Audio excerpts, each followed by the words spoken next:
Salutations, Legion of Doom. I'm your time. Fuck. 75 episodes and he fucks up the intro. 74. So 74. Oh boy. No, I got used to saying the one I say for my videos on my other channels. So, all right. Okay. Starting again. Salutations, Legion of Doom. Welcome to Podcast the Storm with socially awkward outcasts, crazy weirdos, and all around nerds convene to talk and debate all things pop culture. With me, as always, is my co-host, the nerdy occultist, aka the Authenticator, Dalton L. Mortimer.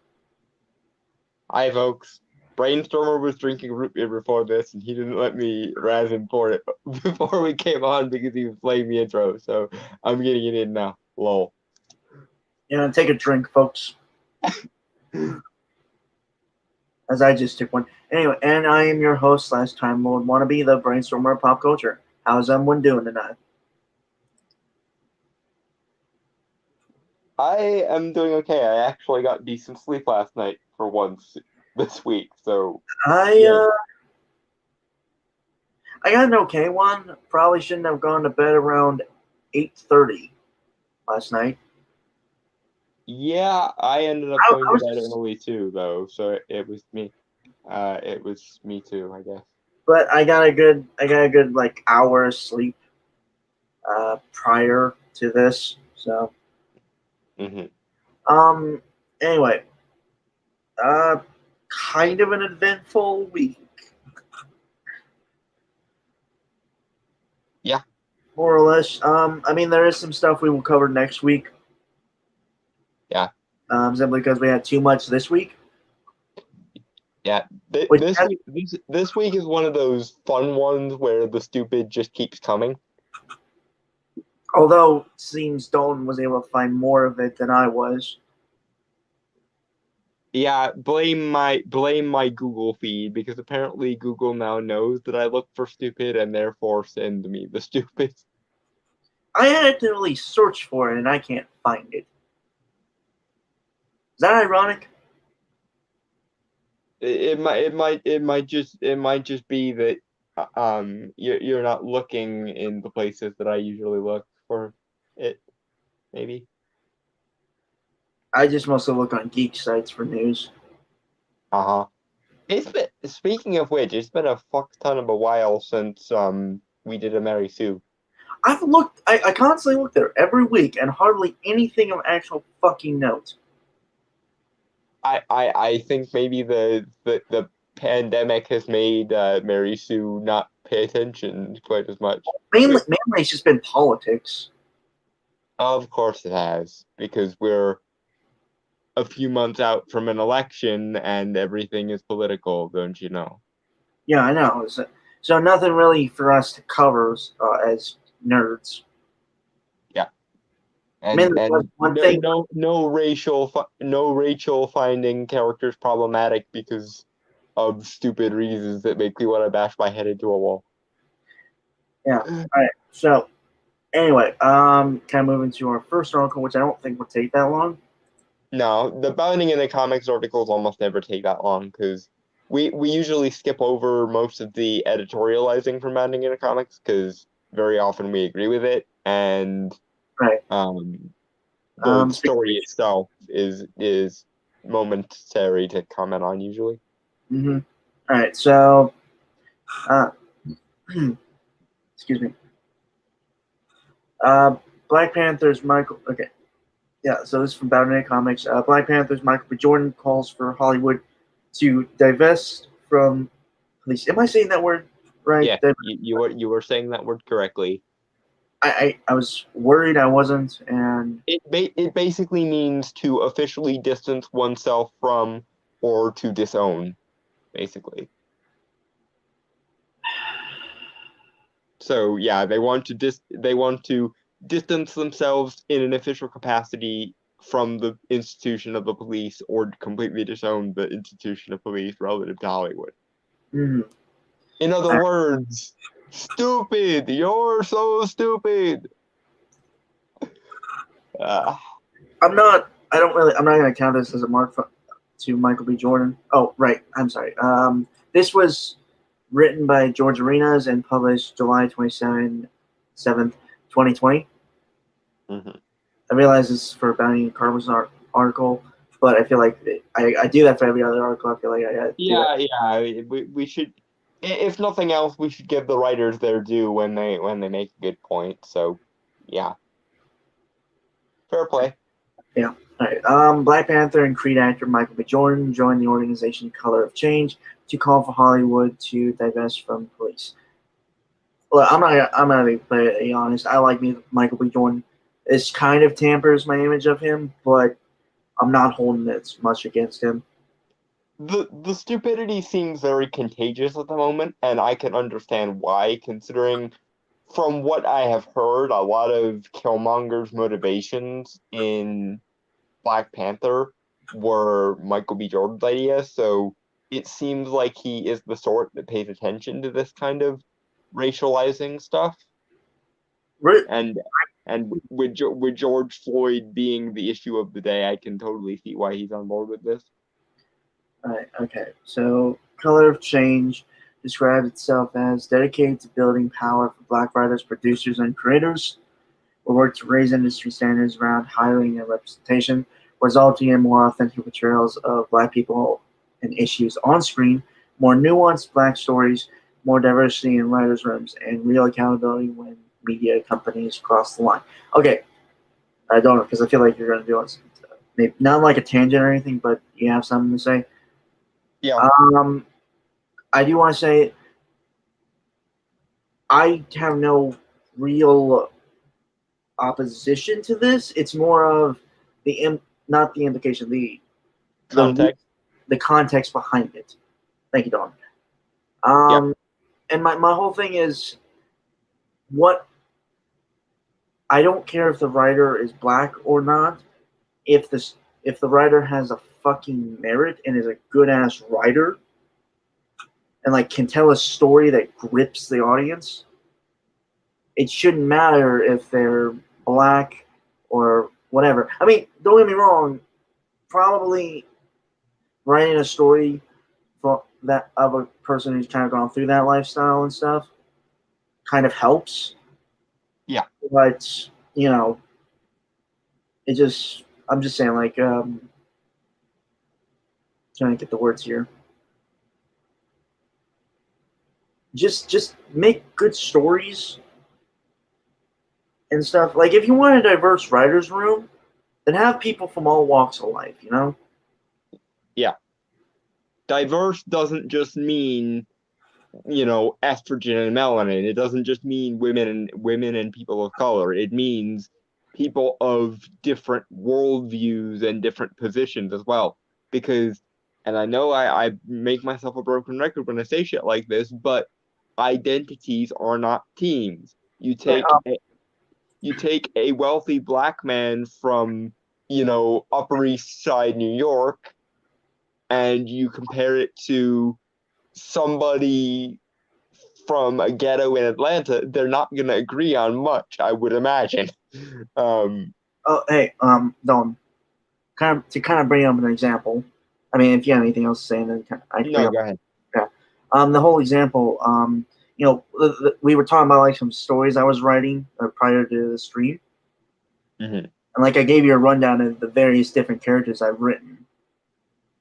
And they all seem very different, right? Yeah. And they all came from one guy, that's me. Yeah. And yet they all have like very different viewpoints, very different motivations, and just personalities, all in all.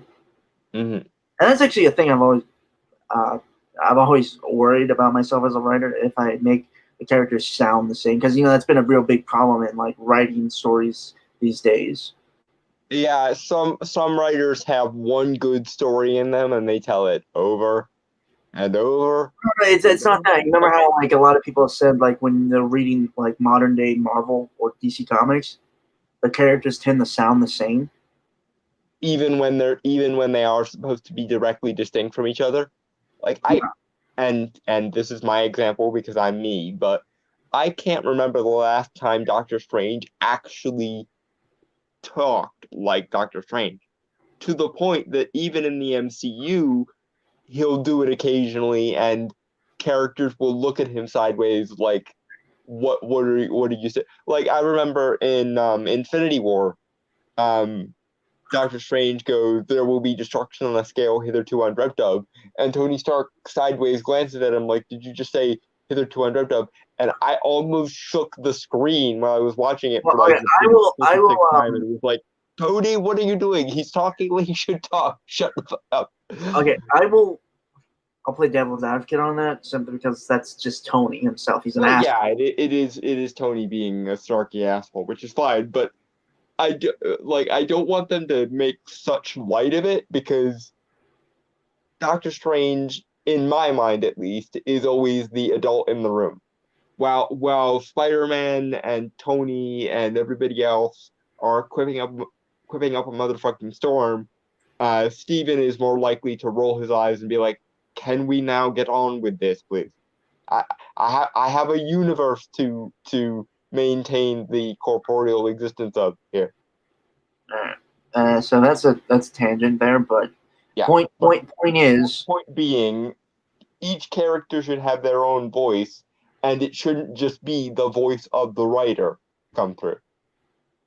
You can't and shouldn't just use characters as chess pieces or mouthpieces, because that is so much the order of the day, is just using your characters as a point scoring exercise to point out whatever happens to be annoying you that day, and I hate that shit.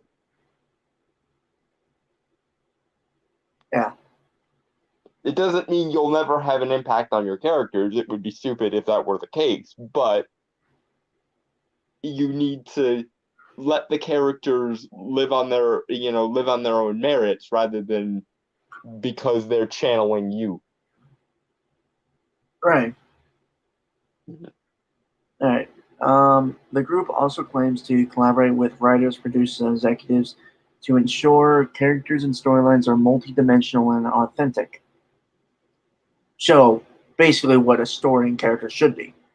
Yeah, I question that credential on the basis of this group just because it seems like so much of the quote unquote black cinema at the moment is tied in with social justice paradigms, like the quote unquote historical oppression of black people and so on, which basically results in the issue that I have with modern Hollywood a lot of times.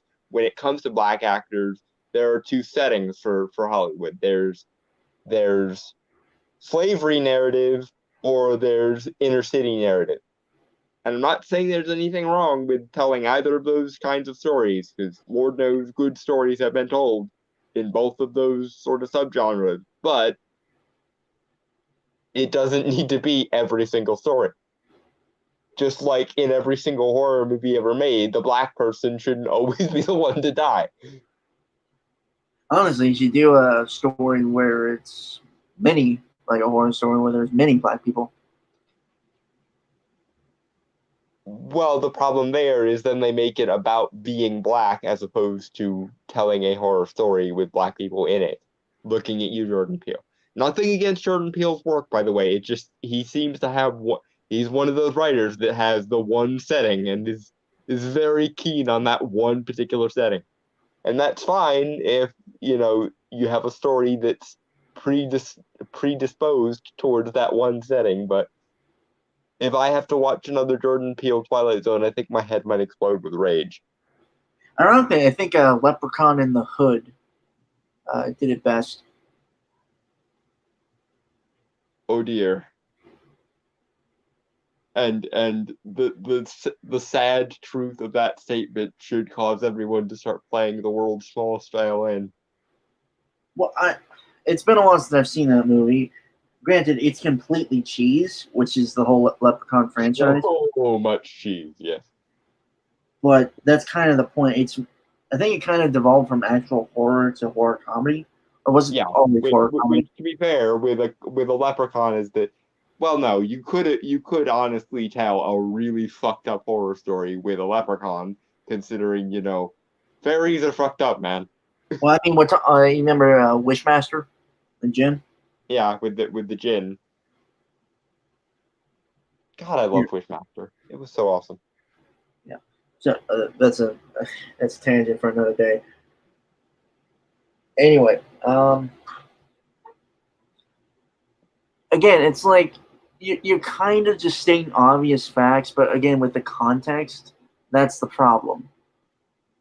Well, not a problem, but an issue. You use very feel good language, but there are strings attached to all those feel good words in this case, Mm-hmm. and that's the problem.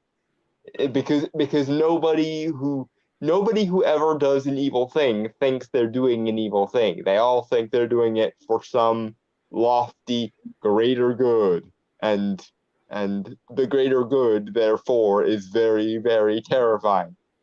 So when you say, well, I'm just in it for this, obvious good thing, the question must then become, okay, what exactly do you mean by that? And in what context do you mean that? Because you can, because, I hate to do this, but as in 1984, the Ministry of Truth was out for truth, but how do you define truth? The Ministry of Peace was out for peace, but how do you define peace? The Ministry of Justice was out for justice, but how do you define justice? And if you happen to define all these words as the categorical opposite of themselves, then who's to say you're not still doing the thing you're doing for those reasons, but dear God, you're doing horrible things for those reasons. The road to evil is paved with good intentions, yada yada yada. Mm-hmm. Oh no, the road to hell is paved with good intentions, is the quote. I've heard it both ways. Well, to be fair, I only heard it in that Telltale Borderlands series. Oh, that's the only place you've heard that quote? Yeah, pretty much. That's one of those old anonymous quotes that have become so universal that nobody fucking knows where it originally came from. It's odd to me that that's the only place you've heard that, but okay, it's funny that you find that the odd thing about me, and I obviously find the odd thing about you is you don't like sandwiches or burgers or tacos. Yes, I know. Seriously, that is going to be like either a poster or something. You're gonna mention that in my eulogy or something when I die.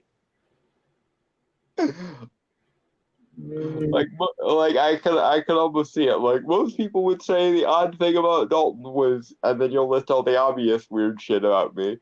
But I've always thought the weird thing about Dalton was this, and then you'll bring it up. I swear to God. I mean, presuming that we're still friends, many, many decades from now, which by all rights we should be. Yeah, pretty much. I mean, I'm really seeing us not having a friendship. I mean, we've been doing this every week for more than a year, so who's to say we won't still be doing this in 10 years? But my god, 10 years. Fuck. Of course, by then, who knows how technology will have advanced. So, who knows? But Yeah. All right. moving on, stepping away from the sentimental abyss of interpersonal bullshit. Yeah. We can start on projects at any point in the development process, briefing writers on issues like criminal justice, gentrification, and black families, to name a few. Collaborating on storylines, advising on rough cuts and scripts. So basically, you're being like producers and trying to upend the directors and writers' creative vision. Also, upending quite a few producers, I would imagine, and jamming political narratives in there where there really, really, really didn't need to be any most of the time, I would imagine. Because this sounds very much like to me that you're the people that come in and go, well, this is good, but it doesn't acknowledge the ongoing historical oppression of black people, so change it. So basically, like the social justice warrior equivalent of a movie executive. Yeah, like a social justice tribunal. No, I got it. It's fine one. Basically, they're the social justice equivalent of the movie execs that were the Frankenstein Justice League, or the social justice equivalent of the MPAA, the social justice censoring authority or something.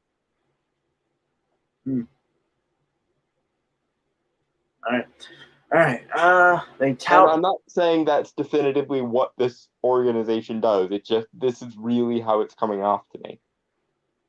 Mm-hmm. All right. They tout working with Disney-owned ABC, Netflix, HBO, and H&E on series including series. What? They tout working with Disney-owned ABC, Netflix, HBO, and A&E on series including series like Grey's Anatomy, 7 Seconds, The Red Blind, Surviving R. Kelly, and Blind Spotting. Okay, one of those series was redundant as fuck, and you need to get an editor. Grey's Anatomy?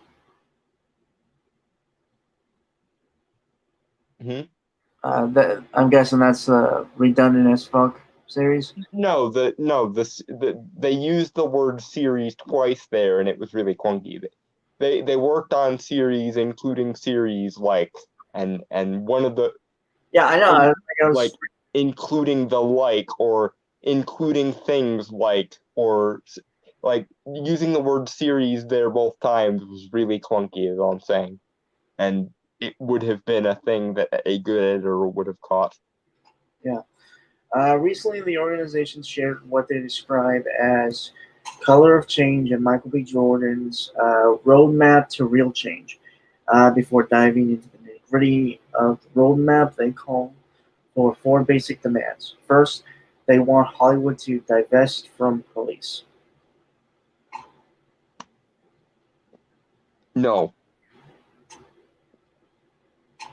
Hollywood should not formally disavow the institution that keeps law and order in a country. To say, do you not know how much crime already happens in LA, regardless of whether the police have been divested from or not? Do you honestly and truly believe, can you honestly tell me that you believe that crime will become less of an issue if the city of Los Angeles, and by extension Hollywood, divests from police? Like, formally declares, those police do not speak for us and we will have nothing to do with them. Because my money is on crime going through the fucking roof and up through the stratosphere and into fucking orbit if they formally divest from police. But then again, what the fuck do I know? Maybe it will collapse into utopia and all the criminals will go, well, shit, I guess we should move somewhere else. and not totally take over the streets like the beginning of Demolition Man. But I doubt it. I sincerely doubt it. Moving on.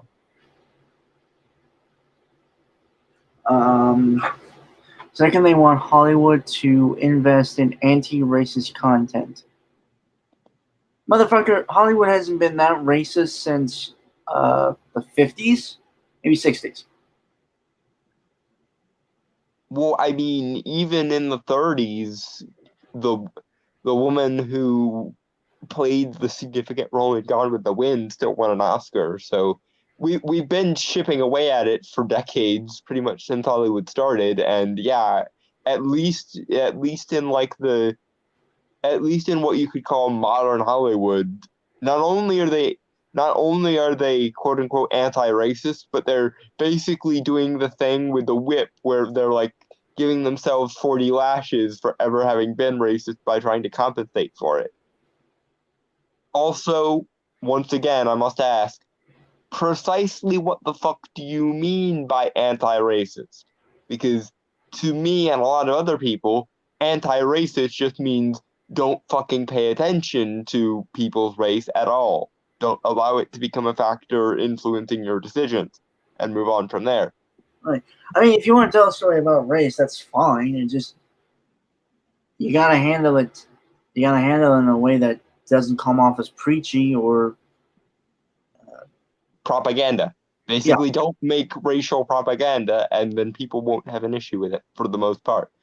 But yeah, the thing with these sorts of people's definition of anti-racism is the exact opposite of what I would define as anti-racism. Meaning, you know, my definition of anti-racism would be don't pay attention to race. Don't consider it a major factor while making your decisions unless it's, you know, medically necessary for some reason.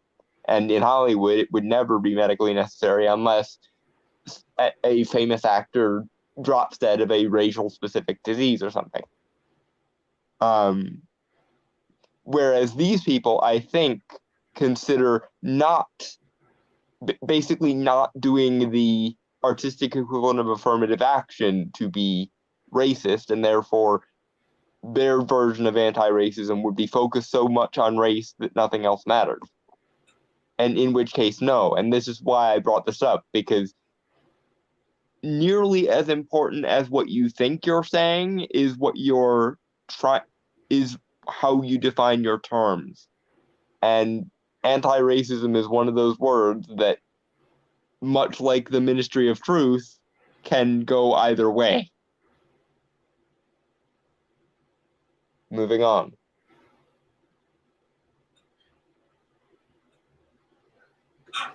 God damn it. Maybe I should have gotten some more hours of sleep. Probably. Yeah. Next, they want Hollywood to invest in black talent and careers. Okay, again, if they are good, then yes. Okay, it's about the merit. Okay? Yeah. Invest in anyone who demonstrates the capability that they should be invested into. Right, okay. Invest in anyone who has proven that they deserve the investment, no matter what their background or no matter what their position on anything. Right, okay, so end of. List of very good black actors. I'm going to do a quick list. Idris Elba, Michael B. Jordan, Morgan Freeman, Denzel Washington. Who? Will Smith. Really? Well, Will Smith plays himself in every movie he ever plays in. But I will say though, like I like him in Hancock because he's very different. Well, I think he tried. But the point being, regardless of whether he plays himself in every movie he ever plays in, clearly people like his personality because he's been one of the biggest black actors in Hollywood since the early 90s. Right. Okay. Prolific. Okay, some pretty good black directors. Ryan Coogler. Jordan Peele, Ryan Coogler, Tyler Perry.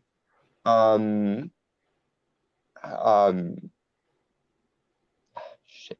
What the fuck is the other guy's name? Never mind. You do it. Key. Of Key and Peele, I can't remember. Oh yeah, Key and Peele, yeah. Yeah. There are a few others I know, but I can't. I want to be honest. It's been a while since I really gotta start looking more into like movie directors and stuff, because there are good movies that have been directed by like black writers and directors, and I feel bad that I don't know them because I'm trying to be a film guy too. So yeah. But not to mention there are like white writers and directors who have done like stories about race really good. Yeah. Like Quentin Tarantino. I mean, granted, that's more. Well, yeah, but Quentin Tarantino can make a story about anything, and it will probably be pretty freaking good. Yeah, even his worst movie is still fun and enjoyable. Yeah, and his best movies are indisputable classics. So yeah.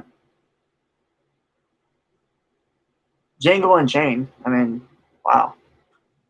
Well, I mean or at least the vast majority of Tarantino's movies are actually about kind of the aggrieved quote unquote minority taking revenge, because you have Django Unchained, that's the black slave taking revenge on racist Southerners movie.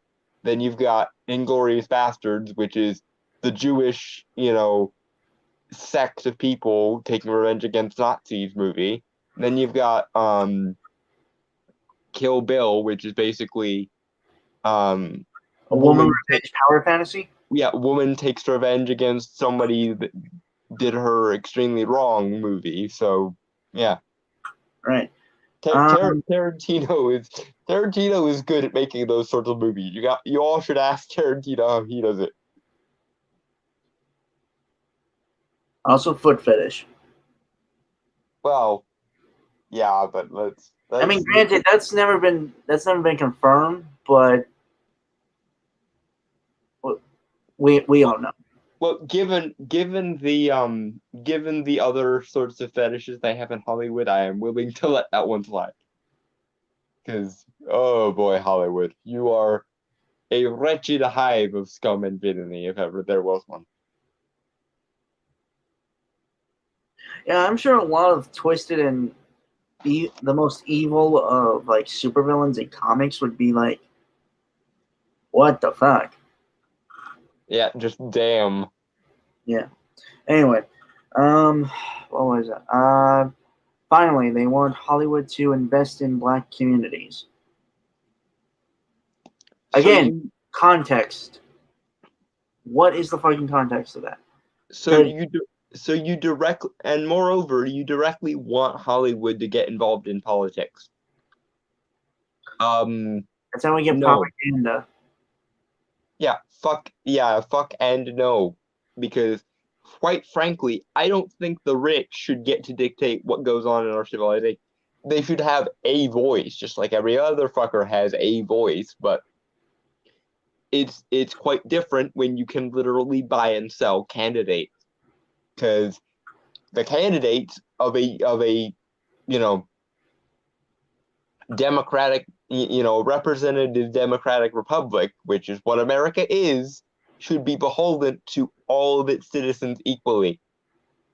You shouldn't be able to just be like, Mr. Biden, if I give you, I don't know, $100 million for your third summer home, will you make sure that this bill gets quashed in the Senate? And then Joe Biden obviously goes, yes, of course I will do that. But of course he doesn't say that. He just votes against it when the vote comes up. Yeah, that's fucked up. And again, because I hold firm to the idea that identities are not teams, what the fuck credentials would the individual black people have that would warrant them getting the funding anyway? Because a black Republican like, say, Kanye West, and a black Democrat or a black leftist like, say, Van Jones or hell, Ro Khanna or Rashida Tlaib or whatever, pick one. They're very different people. And hell, even in the Democrats, like, are you honestly telling me that Rashida Tlaib is the same as Kamala Harris even? Or Tulsi Gabbard is the same as Kamala Harris? Because I would laugh in your face if you were to genuinely assert that to my face. So yeah, no. Art should be divested from politics, because the thing is, art is good at weighing in on politics when politics goes too far, but only because there's a level of objectivity to artists when they do that. That's why movies that make fun of, say, the excesses of the Bush era or of right-wing traditionalism of old were good, because they were actually making insightful commentary because they weren't beholden to it. But now, the moral zeitgeist of the era is very much in the social justice vein. So they can't make good commentary on social justice because they all believe in it. If you want good commentary on the stupidity of a given ideology, you probably should get people who don't believe in that particular ideology, or at the very least can extricate themselves from it, can look at themselves objectively and criticize themselves and laugh at themselves, which Hollywood vehemently refuses to do at the moment. Hollywood refuses to laugh at itself. They will laugh at literally everything else, but never, ever at the institution of social justice as an ideology. Okay, so we have Ed Brewer with us. Yo, Ed. And he says the rich have the most to lose.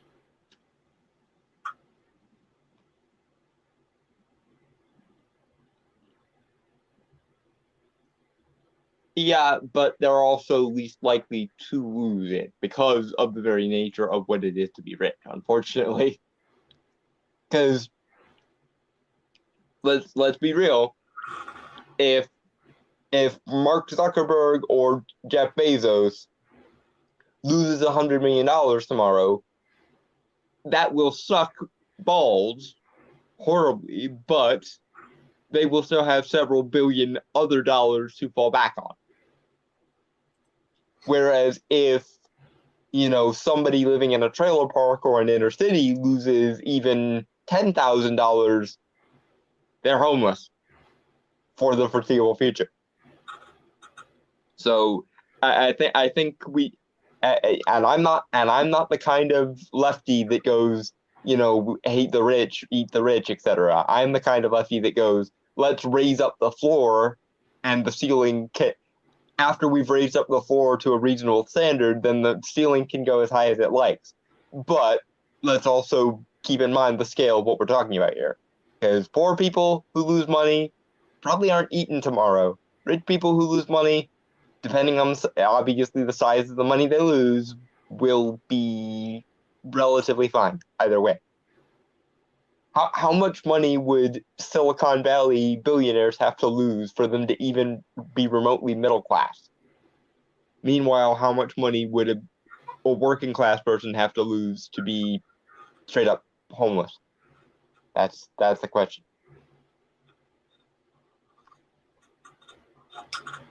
Moving forward, they claim this romance roadmap answers the call to fight systemic racism. I don't really think it does. In all honesty, It probably doesn't address the problem you're referring to. And B, once again, I must insist that you define your terms. In what way is racism systemic, and what do you mean by racism? Do you mean just capitalism? Because if you were to, because this is the thing, it's just like with Antifa.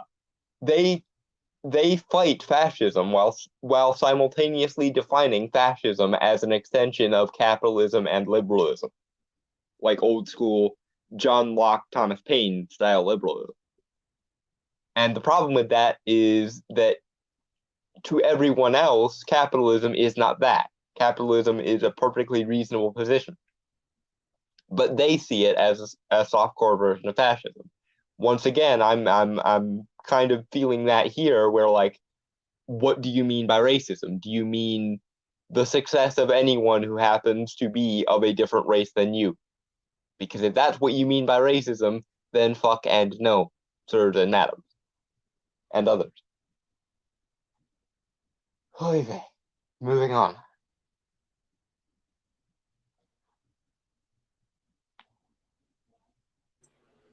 Right. Okay. Their website offers furthers. Okay. Bounding Comics, you might want to, like, editors for Bounding Comics might want to double check their stuff just a little bit. Mm-hmm. Their website offers further details on what exactly the organization is demanding from Hollywood. In an introduction to the roadmap, Jordan, along with Rashad Robinson, write, "The history of racism in Hollywood is long and unforgivable, excluding black talent, silencing black voices, derailing black careers, and using both the economic and cultural power of the industry to prop up police departments and the status quo of the criminal justice system." Okay, we've had this discussion before with the whole Hollywood and police, right? Yeah. Right? And more often than not, they're kind of the bad guys. Yeah. Or the antagonists. More often, when you see police in a Hollywood production, you see the bad cop, the crooked cop, the cop that's being taken for a ride or who compromises his principal to get ahead or whatever. You very often don't see the upstanding paragon cop. And if you do see the upstanding paragon cop, usually he's an exception to the rule. He's an exception to a system where everyone else around him is corrupt in Hollywood movies. Now, or you can make several arguments about whether that's reflective of reality, and that's neither here nor there. But the fact remains, in Hollywood, 9 times out of 10, when you see a cop character, they are going to be corrupt. And 9 times out of 10, when you see a good cop character, it's going to be held in contrast to all of the bad people surrounding that character. Go ahead, sorry.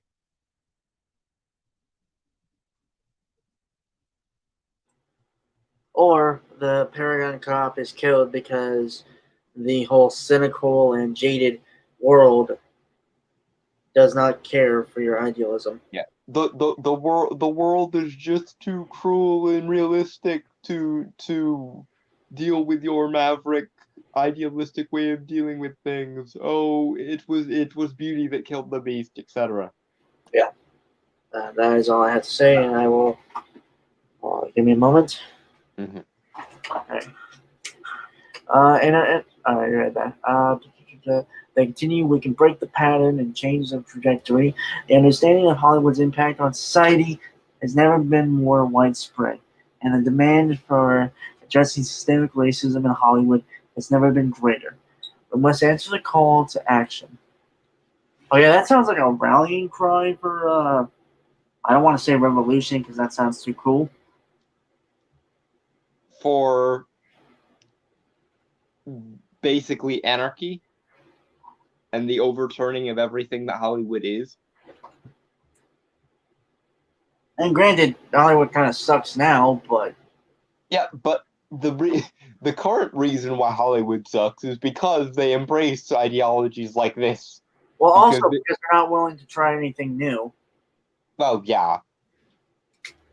Except when it is in this direction of new, in the social justice direction of new, which sadly enough, the vast majority of people do not seem to want, because they don't consider reality to be inherently racist or sexist or insert an ist or a phobia here. They just want to see good, well-rounded characters and good, well-rounded stories about good, well-rounded characters. But because of the apparent guilt of the 1%, we have to deal with movie after movie of white middle class to upper class man bad, capitalism bad, America bad, person with, actual maverick individualism bad. And when anybody makes a movie that doesn't fit that dichotomy or that framework, like say Todd Phillips' Joker, they get lambasted by every critic from Here to Kingdom Come, and everyone and their mother stands with their hands up like, how could this movie have possibly made money? It's not like it could have possibly resonated with anyone, because we are the people who speak for all the censored people, meanwhile censoring everyone who disagrees with them.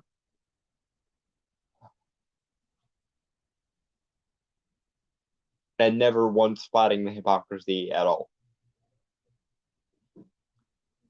Moving on. Right. All right. Moving. All right. Hold on. Yeah. All right. Jordan and Robinson go on to outline their goals. Hashtag Change Hollywood is a color of change initiative in collaboration with Michael B. Jordan. Our goal is to provide a roadmap for action, concrete steps that individuals and organizations in Hollywood can take to move the industry towards racial justice. No. Justice is to be blind, meaning that it is universal. Justice should apply equally to everyone that justice is applied onto. Making justice have a racial component at all is exactly how we got into this mess in the first place. Because post-Civil War, the South was butthurt because black people were free. And all other slave people, because those aren't the same thing. So they created Jim Crow laws. And so they created inner cities where black people would essentially be kept in ghettos and shit. And this is where we get the problem and why there was a civil rights movement back in the 70s and the 60s. Now, mind you, the civil rights movement ended in the 70s, as it should have. Now, granted, had Martin Luther King lived to a ripe old age, I think he would have probably kept going in probably what would have been a right direction, because Martin Luther King was a genius and he was just awesome. He was one of those people that's just awesome. But we don't live in the world where he lived to a ripe old age and actually did start fixing black people's problems. We live in a world where he was shot because he started saying things that people didn't like. But that's neither here nor there. But flipping the proverbial script and now hyper-focusing on black people is not what Martin Luther King would have wanted. The quote, of course, from Martin Luther King is, "I have a dream that one day my children will live in a world where they are not judged by the color of their skin, but by the content of their character." And quite frankly, I'm 100% with Martin Luther King on this issue. Content of your character, your aptitudes toward whatever field you happen to be in, and your ability to develop skills. Those are the things that I am interested in, no matter what race, color, creed, ideology, or whatever the fuck you happen to be. So yeah, no, justice does not need a racial component whatsoever. Ever. Giving it a racial component will only exasperate and further exasperate the problem. And we will be sitting here 200 years from now still having this exact same conversation because some fucker in 2020 decided that justice needed a racial component. And I would like a world sometime in the future where we don't have this conversation anymore because it will have been settled. We would have actually fixed the problem. Moving on.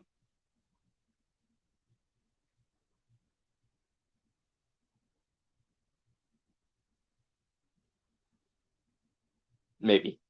If Brainstormer gets back to the mic.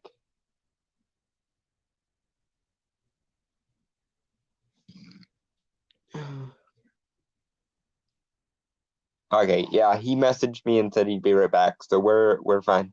I'm just going to have to entertain the chat, which is mostly Ed, I would imagine. I'm back. Okay. You legitimate. I had to step outside, like literally outside. And as soon as I came back in, you said moving on. Mm-hmm. I was gone for like 5 minutes. There was a long ramble to be. I don't know. I heard it. I heard it. Because I just the idea of justice having a racial component whatsoever goddamn ever just pisses me off on every level. Right. Okay. Yeah. So Ed. Yeah. Ed was saying a few things. Well, one thing. But some folks fall short, however hard they try.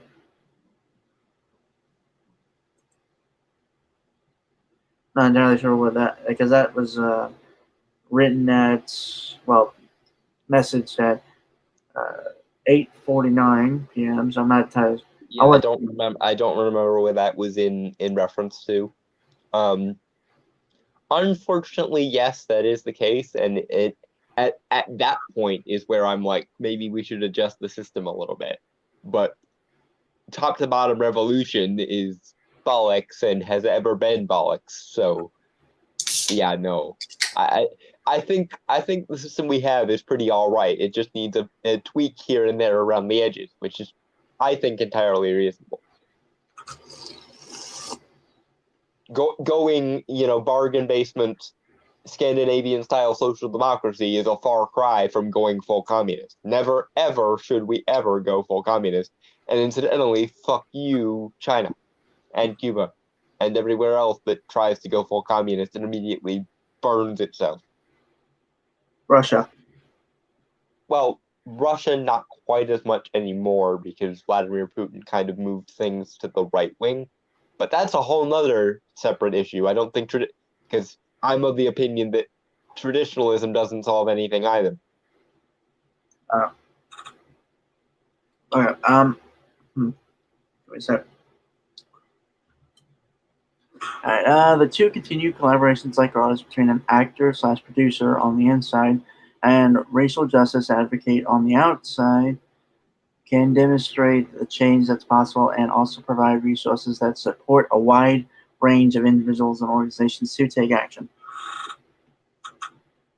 See, I'm finding it hard to believe you will actually support a wide range of individuals because something tells me that if an individual black person disagrees with your overall thesis here, you will seek to take away their black card and assert that they have internalized racism. Just like when a gay disabled person of a religious minority say shit you don't like. Suddenly my gayness doesn't matter, my disabledness doesn't matter, and my religious minority status doesn't matter anymore. Right. Again, it's kind of one of the main things that kind of turns me off into trying to actually get into the legitimate Hollywood and try my hand in independent films. Which is always the best way to go about it. You establish that you're someone to pay attention to in smaller stuff, and then usually Jason Blum or someone affiliated with Blumhouse will give you like $5 million and be like, here, make a good movie with $5 million. And then usually they make a fuck ton more money than is spent on them. And then Funny enough, actually, they start looking at you for like blockbusters and shit. We've had this. I think we had this conversation like last week or in the last few weeks. Yeah. About Hollywood and how it kind of doesn't really give a shit about creative people, like legitimately creative people. Yeah, no. If you say something that doesn't fit somewhere neatly into no, it's not even that. It's just that Hollywood is kind of in this. It's kind of in this stagnant state right now that it just. It's not looking for anything innovative or new or just something unique. And whenever anyone tries anything innovative or new, either they have such a problem with it that they try to kill it, like with Joker, or they copy it so much that it's no longer innovative or new, and usually they don't understand what made it good in the first place, and therefore their copies end up being shit. Right. There's I think I talked about like the YouTubers, Corridor Digital, Mm-hmm. or like amazing filmmakers, by the way. Like, just go check out their channel. Like, they are really great. They've tried so many times to like get scripts and movies off the ground in Hollywood, and they just are done with it because more often than not, the producers or the people in charge go through like this just twisting and turning and winding and stuff. You can't do that. It's not normal. Try it this way instead, derp. They just, the whole inner workings of Hollywood just are fucked from the get go. Yeah. And like they don't even give a shit about your actual vision. They end up trying to change it or give you a completely different script that's not your own and tell you to make that, and giving you the promise that they'll make your movie if you make this movie. Which is what, again, like that's the thing. If you want to do a passion project in Hollywood, you basically have to show that you can make it otherwise first, and then once you've proved yourself, like Taika Waititi. Taika Waititi is a great example. Made What We Do in the Shadows years ago. Nobody gave a shit until it became a cult classic, and then Marvel was like, "Hey, we could use his creative vision to power, Thor 3." And then when Thor 3 was a massive hit, they went to Taika Waititi and was like, Taika, you were massively successful. We want to pay you back for being massively successful. What passion projects do you want to do? And he was like, I want to make What We Do in the Shadows into a TV series. Okay, done. What next? I want to make The Mandalorian. I want to make a movie where Hitler is made fun of and it's a comedy. Okay. We'll try, and I don't know how well it's going to go over, but okay. Right. Then, like I was saying, is I think independent markets, because this is also the other thing, it is incredibly hard to break into the quote unquote mainstream. Yeah. Like not just movies, also like the comics, because again, it's a whole who knows who deal. Unfortunately. Yeah.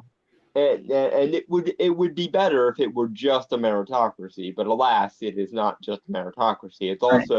It's also a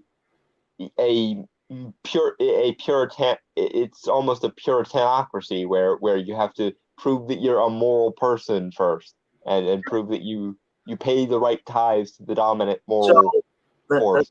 So that's kind of why I want to really try my luck in independent markets like comics and movies and stuff like that, because I got no one on my back trying to tell me what to do.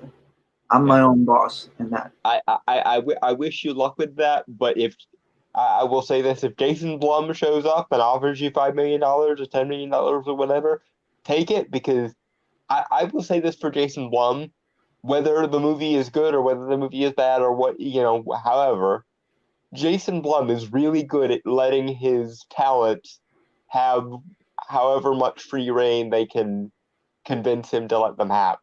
And so that would be my biggest hope for you, is you would get like a Blumhouse style thing going where somebody offers you a few $1 million and then you make a massive hit with it, and then you get into the big franchises that way. All right, so Ed Brewer says, my right-wing friends, if you pretend to be a lefty, you get work in mainstream. It's not even lefty, Ed, because I'm a Bernie Sanders supporter, and they hate me. They absolutely hate me because I also happen to believe that men should have human rights and shit. They don't already have. You have a brain. But yeah, it's not even a matter of right and left. It's a matter of social justice. the specific moral ideology is the defining characteristic, because you can believe in like Medicare for all, free college, yada yada yada, all of the standard lefty talking points, and I generally speaking do. But if you don't believe that, you know, black people and women and disabled people and all the rest are or were historically oppressed and therefore we need to balance the scales, then fuck you. And God help you if you say something along the lines of, hey guys, you know how we banned female circumcision like several centuries ago? You know, male circumcision is also a thing, right? And we're still doing it to babies with no anesthetic like 3 days after they're born. Sorry, that was a really macabre example, but makes it fun.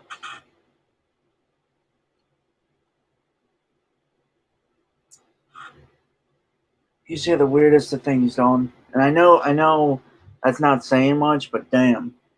Yeah. It's just like, how many people never even go so far as to think of that? Like, we banned female circumcision centuries ago, and we should have, because it's barbaric. But every baby in the Western world at least has male circumcision as an option, done to them with no anesthetic. And it's just like, why? Yeah, far be it for me to be a radical or anything, but to me, not cutting bits off of babies is kind of like level 1. We haven't even gotten to level 1 as a civilization yet. Okay, so Edward says they asked the parents if they could cut first. Yeah, well, also telling the parents that it's recommended to them as a medical professional, because there are so many skewed studies on this. Whereas they never mention like Okay, I'm gonna have to stop you there because I feel like this is one. Yeah, this could be a topic unto itself. Yeah, I agree. But the problem with that is there's medical bias. A short version is there's medical bias towards male circumcision, or in favor of male circumcision, and they never so ever talk about the downsides or just the benefits of not doing it. Is the problem. It would be fine if they were completely neutral about it, but they're not completely neutral about it. They actively recommend it to them a lot of the time, and a lot of people don't really think about this stuff. They just go with whatever the doctor tells them. If the doctor says it's okay, Dalton, they go for it. But anyway, moving on. I'm not even gonna ask if you're good, because I feel like you're not. Yeah, no. This is a whole other issue, and someday we're gonna have to talk about men's rights as like a subtopic, but not today, because that's a whole other Pandora's box. Yep. All right. Together, we aim to rally people across the industry and to educate decision makers and secure institutional commitments to changes that matter. Jordan and Robinson added.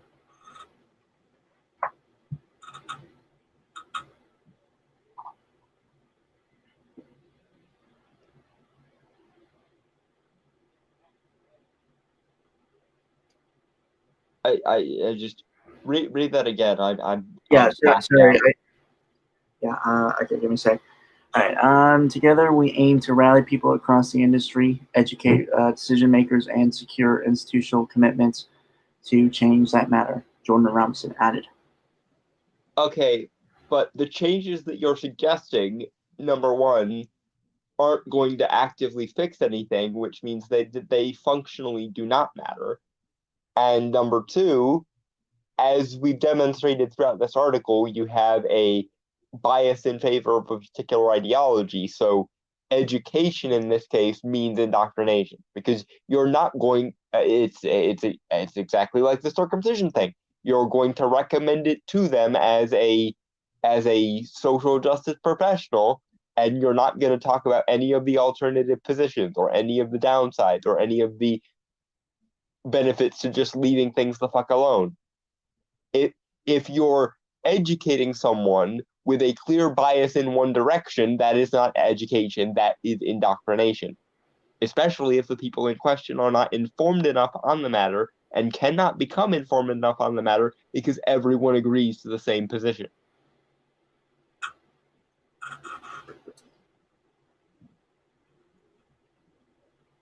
Okay, so Ed Brewer says, I'll be there for that live stream regarding the men's rights issues, presumably. Yeah.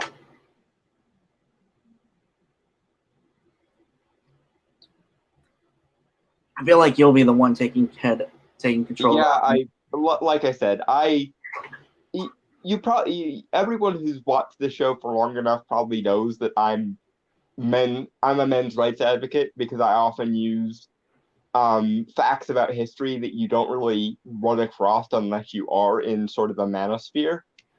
But yeah, thanks in large part to people like Karen Strawn and Allison Seaman and Brian Martinez, the folks over at Honey Badger Radio overall, and of course Dr. Rand McCam. I am quite deep into men's rights issues, and anyone who hasn't watched the documentary by Cassie J, which is called The Red Pill, highly recommend it. It's a pretty good documentary, and of course, the feminists went nuts when she made it because she used to be a feminist, but she got deconverted by men's rights, the men's rights movement, and they hated that because they wanted it to be they basically wanted her to make a hit piece against the MRM, and she ended up convinced of the MRM by the end. Oh boy, that's a whole nother story. Excuse me. Anyway, as for specifics, the roadmap breaks it down by the 4 sections. The first section is divest from the police. Before you do, Ed Brewer, I get it though. I just want my condom, not a lecture on abstinence. I totally agree. But you can still. There's no reason why the absence of circumcision needs to be tied in with abstinence at all. Like you can still fuck and enjoy yourself, but in fact, you probably will enjoy yourself a lot more if you have the nerves that are in your foreskin still attached. Okay. That's the other thing that I know, but that's a whole other issue. Because there's a lot of nerves there that end up getting cut off. That's okay. Okay, we're moving on. This is so weird.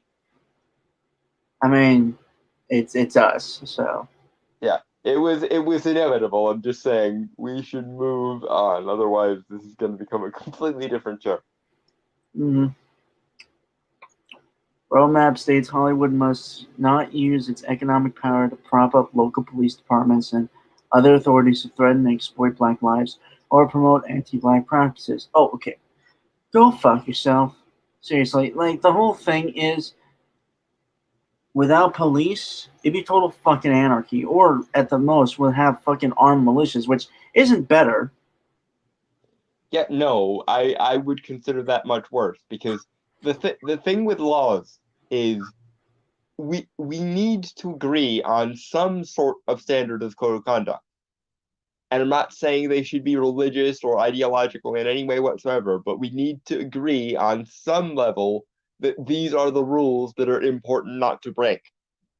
And if we don't have those rules and some way to enforce them, then it's going to be like the Wild West. And much as, a lot of people enjoy cowboy movies, I don't want to live in one. Actually, funny thing about that, my dad is a massive fan of Westerns. I am less so. I do have a few Westerns that I like, but yeah. But either way, I don't want to live in, I don't know, my favorite Western is Who Shot Liberty Valance. Much as I like Jimmy Stewart's character in that, and I relate to him a little bit, don't want to live in that movie. And don't want to live in Mad Max either, which is the other possible option. Or like the beginning of the movie Demolition Man. Moving on. You know what's funny? The beginning of Demolition Man seems kind of similar now. I know. I'm just sitting here like, What year did the San Andreas future take place in again? 2032? Yeah, I could see us being there in about 12 years, and that's scary. Like, oh boy. Wasn't the beginning of the movie set in like 1993 or something? 96. 96. So yeah, they underestimated it by about 20 or so years, but still, I could definitely see us being in a San Andreas type scenario in 12 years. Do not want to live in a San Andreas style movie or society in 12 years, but I could definitely see us getting from where we are now to there.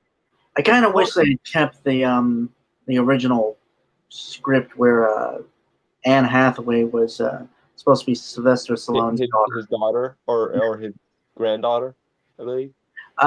Yeah, it was either his granddaughter or his daughter. I think probably daughter. No, not daughter. Niece. No, not niece. Granddaughter. Yeah, because it's been 50 years from 96 to 2032 would be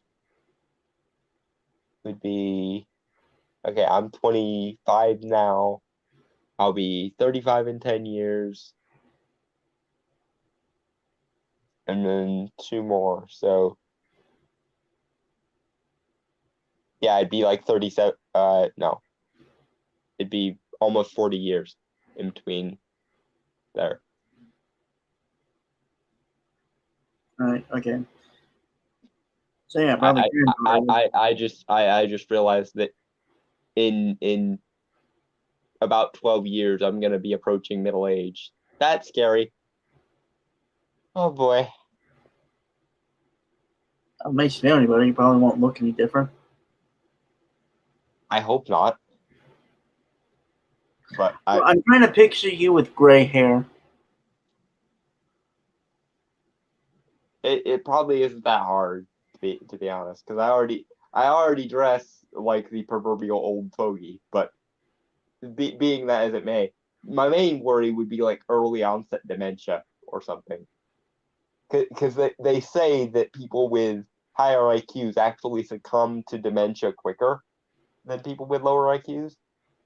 And I'm not Einstein or anything, but I get a lot of use out of my brain, is all I'm saying. I don't think I've ever had my IQ tested. Last time I tested it on a test that I would consider to be reliable, it was like 139, 141 were like the 2 times I took it. So I was somewhere in the mid 40s. Then again, I did then proceed to have several months worth of sleep deprivation. So God only knows how that affected anything. But yeah, last I knew I was in the 140 area. I don't know. I honestly don't know. I assume fairly average intelligence. I don't know. I think you're smarter than you give yourself credit for. But then again, I would say that of most people. Most people's problem isn't a lack of intelligence. It's not knowing how to use the intelligence that they have, or not wanting to use the intelligence that they have. I mean, okay. So back to this. Do we have anything else to say about it, or like we said, it doesn't prop up police departments. If anything, tears them down. Yeah, it's just the idea of disowning the police as an institution is the stupidest motherfucking. Now, granted, police brutality is a thing, and Yeah. and a significant proportion of cops are and can be assholes. And I think that's just the issue of giving someone power. Yeah, and again, studies have shown, and there have been studies done that suggest that a certain proportion of people who decide to become police officers because they have sociopathic tendencies and enjoy having sadistic power over other people.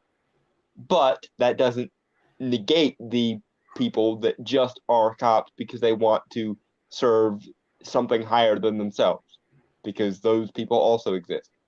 Some people want to do good things just because they want to do good things.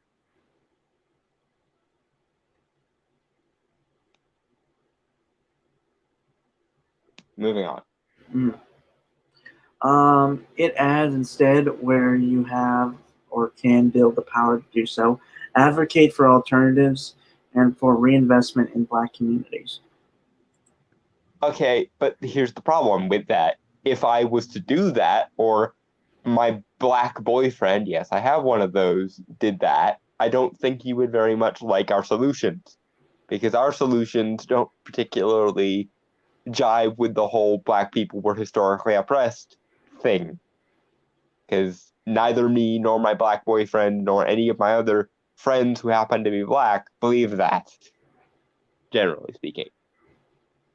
There is quite an epidemic of fatherlessness in Black communities, which I personally would like to see solved, and so would most of my other friends, whether they be Black or not, because generally speaking, single motherhood is, while not necessarily harmful, is not exactly the optimal way of doing things if you can manage it.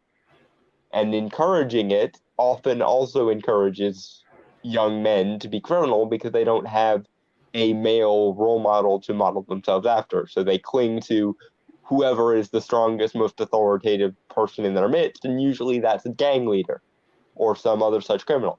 And that's bad. Because inner cities are fucking horrible. And I would not want to live in one. I'm glad I live in Sticksville, basically.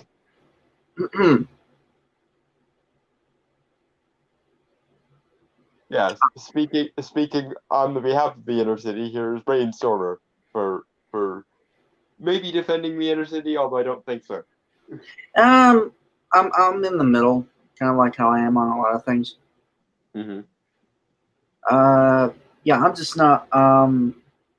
Like I said, it's not bad. It's got its issues, like everything does. Mm-hmm. I mean, sometimes I hear gunshots around my block.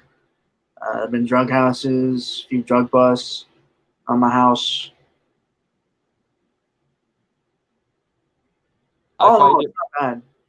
I find it mildly amusing that you listed all those things and then proceeded to say it's not that bad.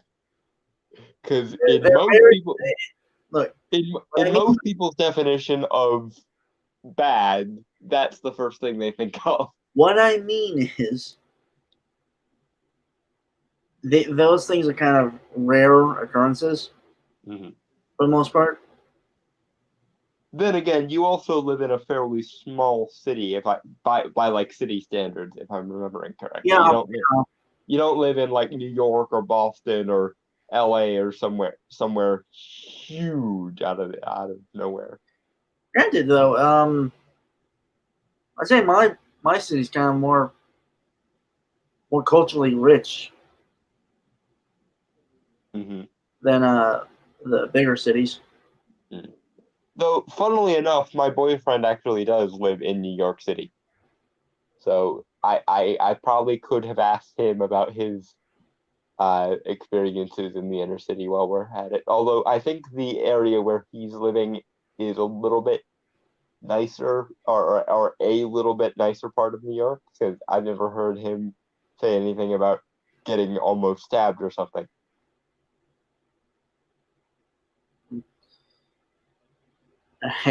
So back from all that, well, Yeah. so April says a few things.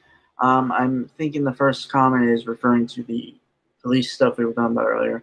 Is they get a rush to help folks, which I believe is the good. Relative to the good cops, yeah. Yeah. The cycle can break with them, which I'm assuming is with the Black Dads thing. Yeah, the epidemic of fatherlessness in inner city communities in general. Yeah. And you need to keep the rent low. I'm not entirely sure what that one's referring to. I assume to me, maybe. It seems like it's a point about property values, but I don't know exactly what context he was saying it in. Yeah, you might want to give us some context for that, man. Yeah. Anyway, The second section is titled "Invest in Anti-Racist Content and Authentic Black Stories." Again, by whose definition and criteria? Because my definition of anti-racism is just do not give a fuck. If you refuse to give a fuck about race in general, when you're dealing with people as a general rule, that to me is the easiest and most rational way of being anti-racist. But a lot of people's definition of anti-racist somehow is hyper focused on race to the point that you fetishize race. And I wouldn't consider that a good thing either. I make jokes about Brainstormer being basically a interracial mongrel from time to time, but it's mostly to make fun of shit like this, and also to counter shit like this, because we live in a world where, because I happen to be white, never mind all the other fucking minority statuses I have, because I happen to be white, I can't make comments on race. But Brainstormer is a racial mongrel, so he can make all the comments on race he wants, pretty much. Okay, so Ed got the context for it. The gunshots keep the rent low. Uh-huh. Exactly. Oh, he was making a joke. Okay, that makes sense. Well, very good. For the longest time, I thought they were firecrackers. Oddly enough, I often do hear off-season firecrackers outside my window, and I know for a fact that they're off-season firecrackers. Yeah. I don't know why. I just for the longest time, in my teens, and in my teens, I thought for the longest time they were, specifically in my early to mid-teens, I thought they were firecrackers. And possibly they could have been. Because in your young teenage mind, it made more sense for people to be setting off firecrackers randomly than it did for people to be shooting at each other. Which, to be fair, I think is a more sensible world. I think if we could trade the world we live in now for a world where people just randomly set off firecrackers occasionally, that wouldn't be so bad. Because one of those is just people having fun, and the other is people having fucking mental breakdowns.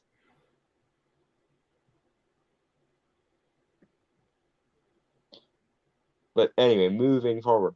Yeah. All right. This section states Hollywood must use its cultural power to elevate nuanced portrayals of Black lives and represent the reality of the criminal justice system. Okay, so again, it's kind of boiling down to tell interesting and gripping stories to keep an audience hooked. Yeah, and again, I must ask, what do you mean by nuance? Because if by nuance you just mean enforce our ideology by telling stories where only our ideology counts for anything, that's not nuance. That's propaganda. And therein lies the issue, because you people don't seem to be able to tell the difference. You call any story that isn't your idea a not nuanced story, while simultaneously calling your ideology and nothing but your ideology to be nuanced. And that's not what words mean. In the immortal words of Inigo Montoya, you keep using that word. I do not think it means what you think it means. And I'm just now realizing that I probably should have had the Hispanic dude quote the Hispanic dude. That's neither here nor there. I've never seen Princess Bride. You realize, of course, that some part of me just died inside, right? Probably. How? I mean, I know the phrases and stuff. Obviously, from pop culture and stuff. It's just I've never seen the actual film. I kind of get what it's about. Just again, I've never actually seen it. Dude, oh my god. It's probably the perfect fantasy movie it's certainly the perfect fantasy comedy, because my god, Princess Bride. There's something in Princess Bride for everyone who likes fantasy to like somewhere. I wow, like that's one of those movies that if you haven't seen by the time we meet, I might have to like get one of those chairs from A Clockwork Orange and force your eyes open while we watch it because I can't I can't manage that. That's just wow. Watch that movie, seriously. Oh, apparently Legend of Korra is going to be on Netflix. Well, I kind of figured that because Avatar itself was on Netflix now again, so yeah, probably. But in the immortal word of Vicini, the fact that you haven't seen Princess Bride is inconceivable. It had to be done. Yeah. I feel like if you had your soundboard open, I would be hearing the crickets right about now. Probably not. Anyway, Edward says Princess Bride is a movie even a dude can watch. Watch it. Yes. It's just awesome. It has like, and I know Rotten Tomatoes doesn't really count for anything, but last I checked, it had like a 97% on Rotten Tomatoes. Which again, I know that counts for very little, but I think most people were on the same boat with Princess Bride. This is awesome. Mm-hmm. All right. They want you to hire. They want you to hire cultural consultants, issue experts, and others who can help ensure authentic portrayals of Black people and issues affecting Black people, and who can help avoid harmful and misleading representations related to crime, law, and race. Okay, so what I'm hearing there is nothing sympathetic to police officers ever, and nothing that ever actually brings up the other problems that Black people have that you people don't want to talk about, like say the fatherlessness issue or the poverty issue. Or the whole pipeline thing, but that's Yeah, the prison pipeline thing. But but in granted, that's kind of more for urban schools than anything.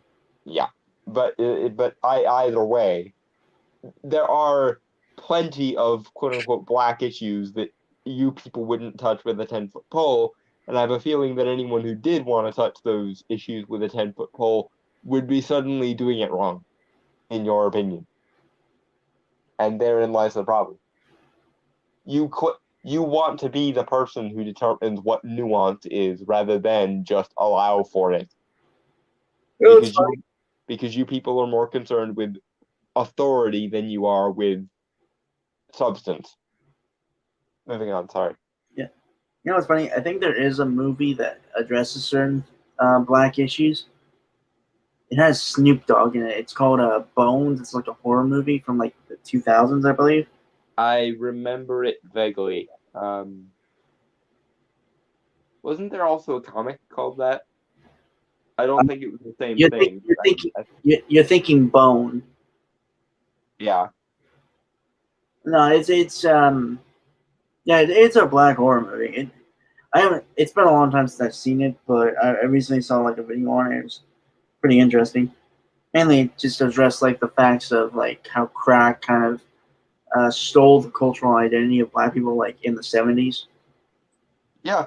Also, when are we going to talk about legalizing and medically regulating all drugs so that the black market disappears? Because the war on drugs is not helping anything in regards to Black people or anyone really. If we regulated these drugs to some kind of medical purity standard, half of the problems with them would probably disappear because half of the problems with street drugs is the fact that they are street drugs and they're cut with unnecessarily violent shit, like fentanyl. Well, I mean, there are some drugs that I don't really think should be. Yeah. Again, that's a topic for another time. Just yeah. But as long as we're talking about inner city issues and quote unquote Black issues, those were the first two that popped into my head: the fatherlessness thing, and the maybe we should be a little bit more lenient on drugs so that people who get caught selling them don't have to go to prison for the rest of their lives. And maybe if we did that, there would be less gangs because there would be less drug trafficking. But who knows?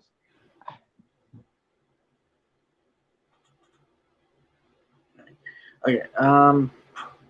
It also states to ensure there are multiple senior level black executives with decision making authority and supervision and marketing supervision in your organization. And again, here we have it. You want authority more than you want substance or rationality. And therein lies the issue I have with you. You basically want all the perks of being an aristocrat with none of the work that goes into being an aristocrat. Because back in ye olden day, as much as I hate the concept of the aristocracy, an aristocrat had to be a well-rounded, well-educated individual who was accountable to their subjects. It was called noblesse oblige, or the obligations of the nobility. Nobility wasn't just something you inherited from birth. In fact, you could be disinherited fairly easily if you stepped out of line too much. If you wanted to be a noble in the royal sense, you also had to at least try to seem noble in the like character sense and the like skill sense. But now you people want all the clout of being a noble with none of the actual nobility involved. None of the actual skills or education necessary to become noble in the abstract sense. And therein lies a bigger problem. Because I hated the aristocracy when they were actually semi-reasonable. How do you think I feel about the aristocracy when none of the reasonable shit exists anymore? And especially given this is America and we don't have no stinking kings in America. To quote George Washington, do you really think I deposed George III in order to become George I? That's why we refer to the president as Mr. President and not something like Your Honor, Your Excellency, or Your Majesty, because George Washington was like, if you treat me like a king, then what was the fucking point of all of this? And I agree with George Washington on that point.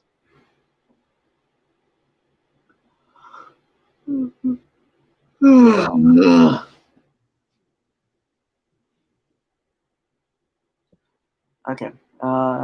Next, invest in black talent and careers. States Hollywood must use its economic power to create pathways for all black talent to rise in the industry to ensure a fair. How about all talent? How about we get rid of the racial component altogether and just make it easy for anyone who displays talent to do this, to do the thing. Yeah, good talent. Yeah. Anyone at all, like of any background whatsoever. I don't care if somebody who lives on a diet of Richard Spencer monologues gets in Hollywood because they have talent. If they have talent, then I don't give a shit. Now, granted, I will vehemently disagree with them on everything fucking else, but I don't care. You can believe whatever you want. You can have whatever positions you want, but as long as it doesn't either impact the end product and the end product is good, I don't care. Max Bemis was an asshole on Twitter, but he was really good at writing Moon Knight when he first started. So I stood by him even when he was telling me that he didn't like me and that I could eat his ass, apparently. Wait, was he the guy? He was the guy that said, like, if I were strapped, all of these haters in my Twitter comments would have something to worry about, and I don't care if you like my stuff. If you have X, Y, and Z position, then you can eat my ass. He was that guy. I'm thinking of someone else that still involves ass. Well, there are a lot of asses in the comic book industry of late. Well, no. The one that sent the picture of their asshole to EBS. That actually may have been Max Bemis. I don't remember. I thought it was an artist. So it seems like something he would do though. So I don't remember who specifically did that. Whatever. I remember Max Bemis saying that anyone who disagreed with him on certain issues could eat his ass, but I don't remember.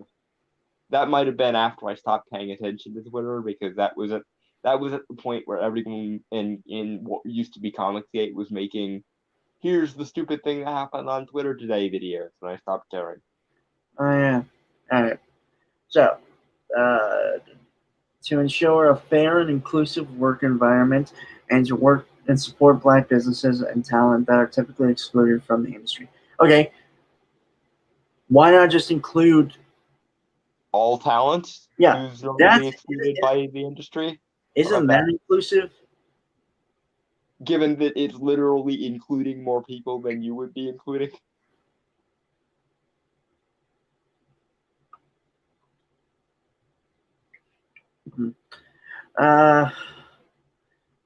This section calls for the adoption of an inclusion rider for all production. They describe an inclusion rider as a clause in an actor's contract that requires production they are working on to meet diversity benchmarks in their cast and crew. Oh, fuck you. Fuck you. No, so much fuck off. I can't even. Fuck off with the power of this universe and several adjacent multiverses. Seriously. Just, dude, that makes no sense. Okay? Does it really matter who the gopher is for like a fucking cameraman? In these people's minds, because they want to have as many boxes occupied on the production as they can. So the gophers should all be of a certain demographic. The actresses should all be of a certain demographic. The actors should all be of a certain demographic. If they had their way, the producers and the directors all should be of a certain, and so on. Again, this is just proving my point. I ain't going I'm not doing mainstream. Yeah, hopefully by the time you're in a position to go mainstream, this will no longer be an issue. But I'm not holding my breath, but I can dream. I can hope and dream. Or I can build myself up and basically do mainstream adjacent. I would go the be so good they can't ignore you method, because I'm sure that after Joker, for example, they wanted nothing more than to make sure that Todd Phillips never works in this town again. But his movie made $1 billion on a $50-some million budget, so they're not going to be able to ignore it. That's my method. Be so good that no matter how much they want to ignore you, they can't. Make $100 million on a $5 million budget and see what happens. It'll be funny. And when that happens, I'm gonna say I told you so, because I'm gonna love that so much. I actually have I have an idea for a script for a movie that's completely independent. It involves zombies. Interesting. Well, kind of. It's like one of those movies that only takes place in one single location. What the fuck is I know what they call that, and I can't fucking think of the word. Yeah, I can't think of the word either, but basically my house, which would not cost a dime to film in. Yeah. So I'd have extra money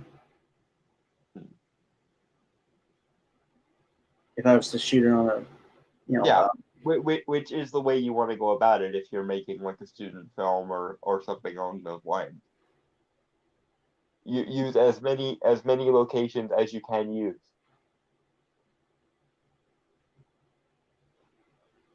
That you don't have to pay for, or because so many movies just get made in like the studio backlot because that's cheaper.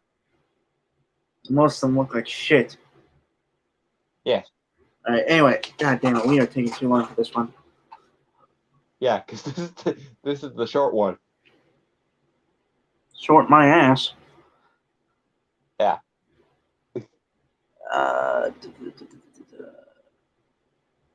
It also recommends production fund for racial justice workplace and organization audits. They explain that the audit can help surface patterns in storytelling practices when it comes to representation of race, stereotypes, the representation of society, the criminal justice system, and other factors that can perpetuate harmful myths or impact viewers in other negative ways. Okay, I know Don's going to say this, but I'm going to say it first. Stereotypes often have a bit of truth to them that are exaggerations of it. Yes.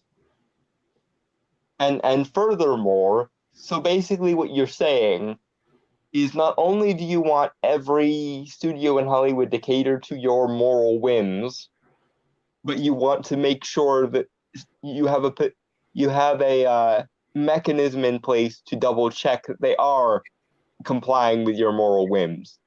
You basically want a party censor is what you want. If this were 1984, what you want essentially is the cinematic equivalent of the Ministry of Truth, or I guess in this case it would be the Ministry of Diversity. But yeah, no. Even if I was agreeing with everything you're saying, you don't get the clout of not only do I get everyone to bend over and worship me, but I get to have cameras in place so I can double check that everyone is getting on their knees and worshiping me. Yeah, no, fuck off. So much fuck off.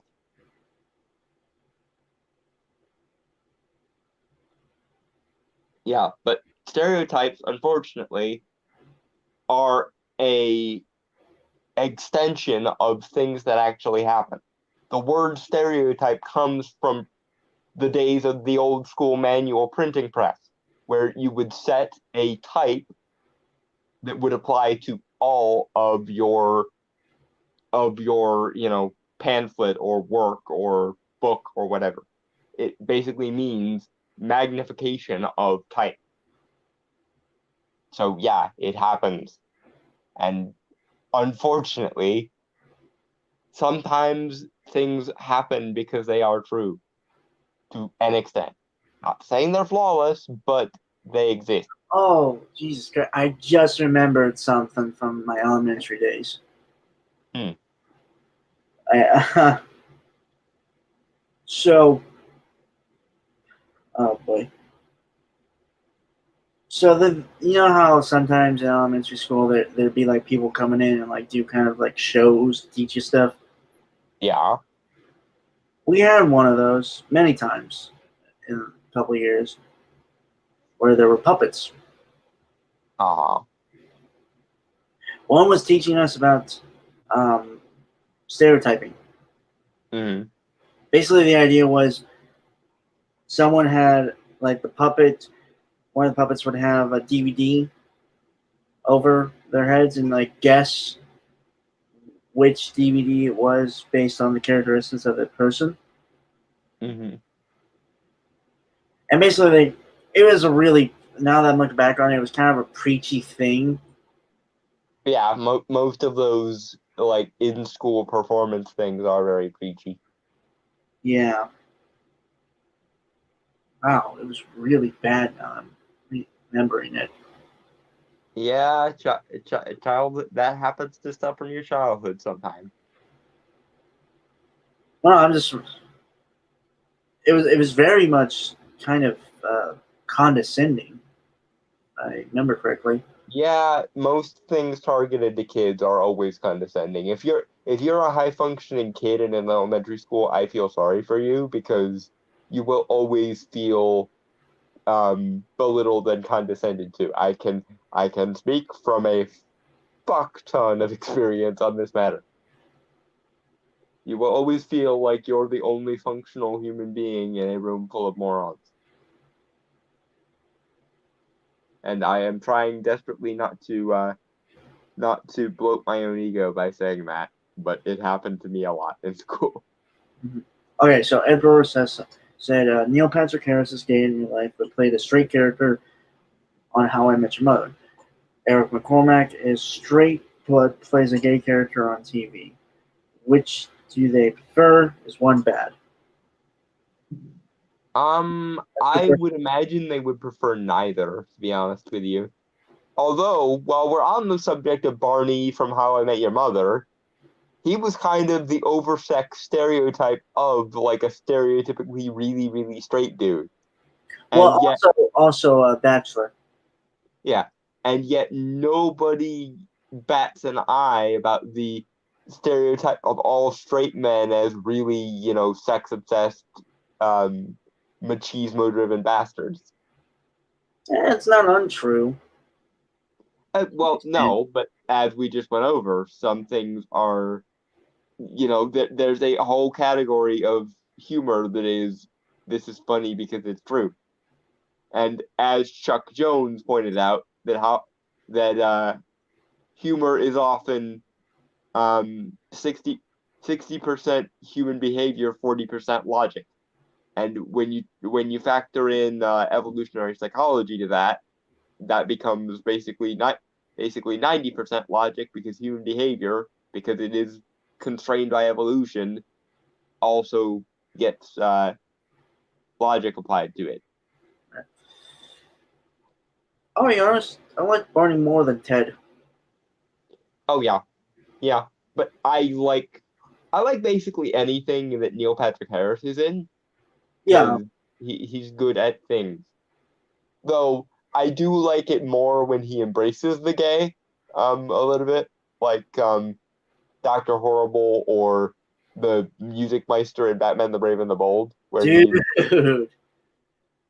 that Music Meister episode. Yeah, all hail the Music Meister, seriously. Awesome episode. Yeah, okay. Goddamn, we might have to cut the next article for next week. Maybe. Yeah, probably. Anyway, it also specifically calls for studios to increase the number of Black people in leadership in the organization.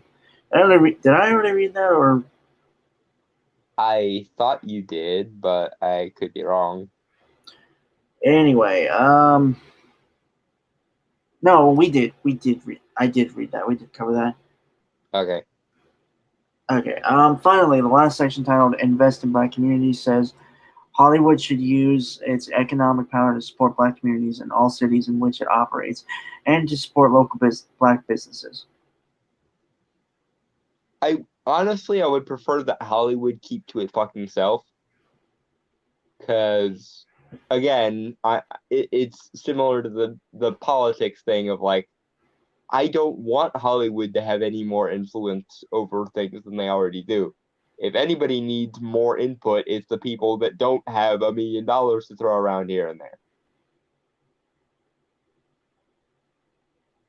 Because, quite frankly, and again, I am not the sort of leftist that normally hates the rich, but the rich are going to be fine regardless. So maybe we should deprioritize them a little bit. Maybe we should focus on the families that live paycheck to paycheck and shit like that. Because those people, they're just on the sheer basis of consequences. When a rich person loses money, they're likely to be fine unless they're absolutely fucktardedly stupid about it. But when a poor person loses money, they're on the street. So, which of these do I circumstantially care more about? I'm going with the person who will be living on the street if I don't care about them. And granted, and again, I like the rich. The rich are free to be as rich as they like, as long as the rest of us have a semi-decent standard of living. And therein lies the problem, because a lot of us at the moment don't seem to have a decent. Now, I'm not even applying this to myself. I'm a middle class twat. I'm fairly lucky most of the time. But I'm aware that there are people that are a lot less fortunate than me, and I count my lucky stars most every day. Not saying life doesn't suck, but it would suck a lot more if I didn't have a family of stable people that love me and shit. Okay. In this section, they detail the studios should contract with Black-owned and Black-led businesses and encourage your organization and others to maintain a roster of local black businesses. Okay, here's my thing. Why not just um, uh, why not just businesses that are lesser known, like hole in the wall stuff? Yeah, mom and pops. Why not just all small businesses where possible? Mm-hmm. Or again, my method of Hollywood, just keep to yourself. Don't, because a lot of the time when big accounts do charity, it becomes more about them and their own ego than it does about the actual people they're helping. Like, it's a means for the rich to feel good. And I'm sorry, but I don't want to be your photo op. Like, I don't want to be a photo op of you helping disabled people today. And I'm sure Brainstormer doesn't want to be your photo op of, hey, I helped a inner city person today, or whatever the fuck. Because charity should not be about the person giving the charity. It should be about the fact that the charity needs to be done in the first place. But that's not usually what happens when people with oodles of money give charity. They do it to virtue signal. And I don't care about virtue signaling, and I never will. And I would prefer not to be the means by which you and your rich friends, fucking virtue poker against each other. Like, I have a disabled person, a Hispanic person, and a black person. Well, I have 2 disabled people, 5 Hispanic people, and 1 deaf person, or something like that. That's basically what rich people do when they help people on that scale. It's just, I'm a better person than you are. Yeah, no, fuck you.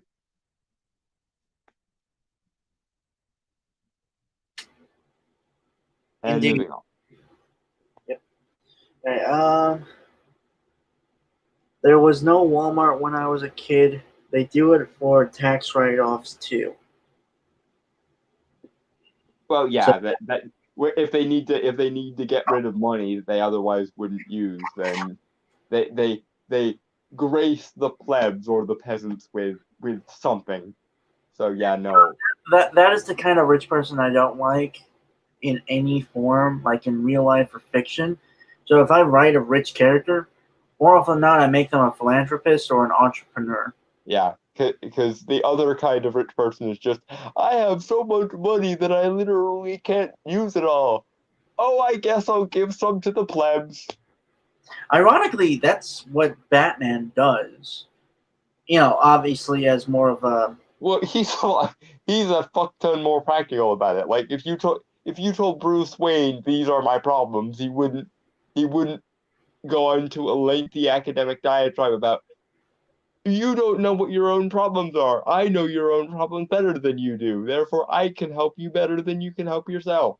Derp. And that's the other part of rich people virtue signaling I don't like. It's the assumption that the people living with the problems don't understand their own goddamn problems, and the people who have, the money to go to snooty Ivy League Oxford College know their problems better than they do, while being pathologically fucking blind to anyone that says otherwise, even if they're the people that actually deal with the problem. Because I don't know, but if Brainstormer told me, let me tell you all the bad things about what being in an inner city was like, I wouldn't sit there and go, I don't think you understand your own problems. I understand your problems better than you. And you if I realize, did that, Brainstormer would hit me and I wouldn't blame him for it. yeah, like it's very it's just again that condescending nature that just make that you're talking down to someone who has experienced the things that you are saying that they don't understand. One, it's very condescending. It's demeaning. And 2, it's irrational as a $3 bill. Is the thing. Is that actually a thing, or no? That's why I use the example. If okay. somebody offers you a $3 bill, it's counterfeit, and therefore you should look at the person like they are insane. Is a $2 bill a thing? Not that I am aware of. Okay. It usually goes up in 5 to 10 intervals. Okay, I was just curious, like, because I thought I remember hearing something about There may have been a long time ago, but I think they were outlawed the same long time ago. Or it was on $2. I know at one point there was a $1,000 bill, and I can't even imagine What who the? would need such a thing. But Well, if I had that, holy fucking shit! yeah, And, I'll take my my suitcase full of $1,000 bills. Thanks.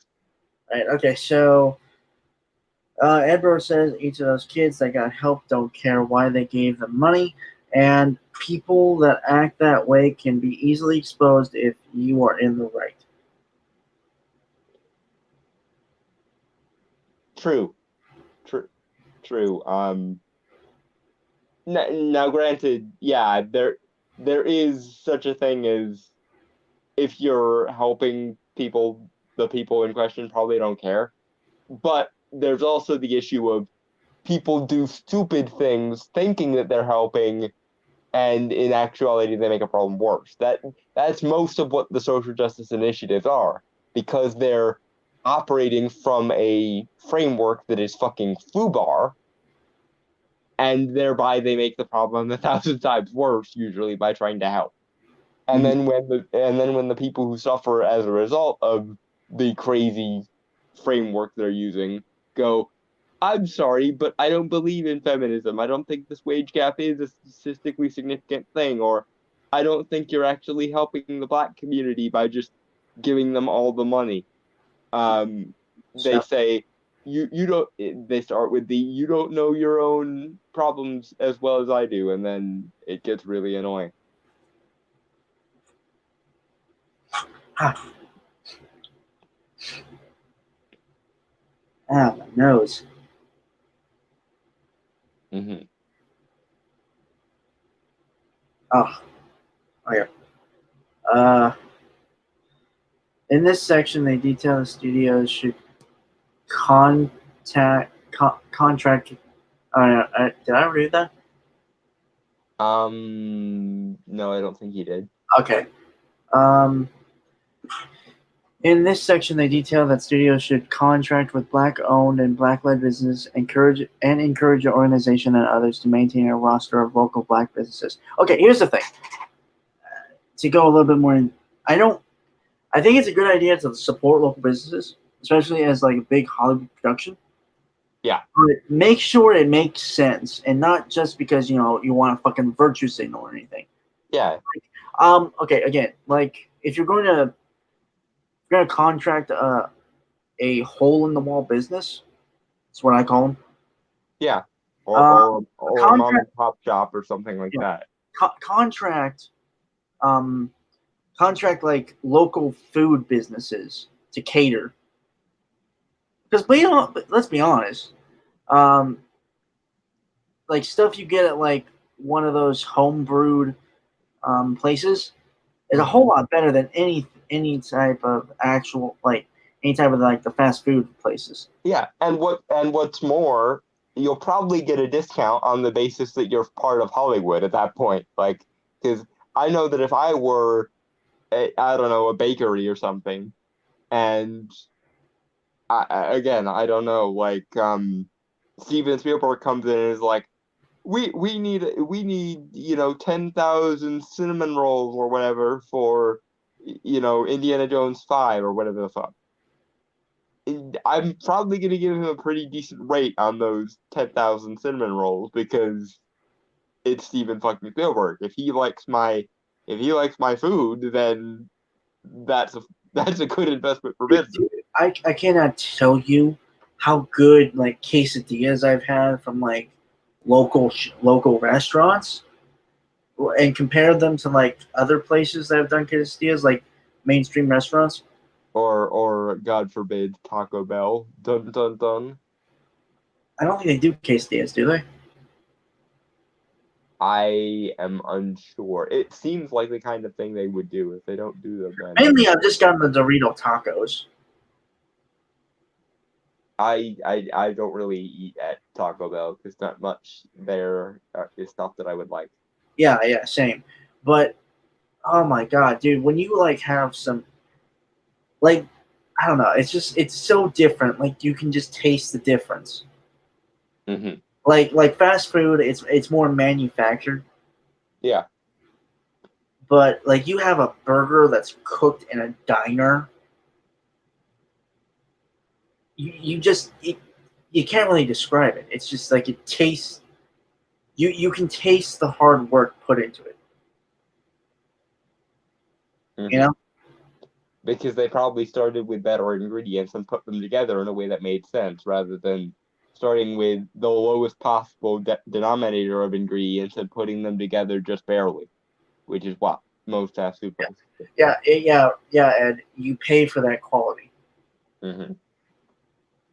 Dude, I have had like an onion burger at this one diner I go to. I mean, Okay. it's small, but god damn, is it good? Like it's got that those stringy onions, Mm. and like they're grilled with the burger. Okay. It's just good, man. Like I see.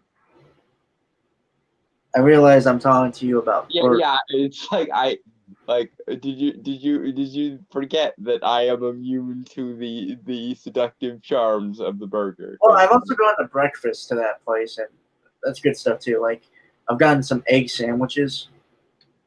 Mm. Like buttered wheat toast, Mm-hmm. some milk, hash browns.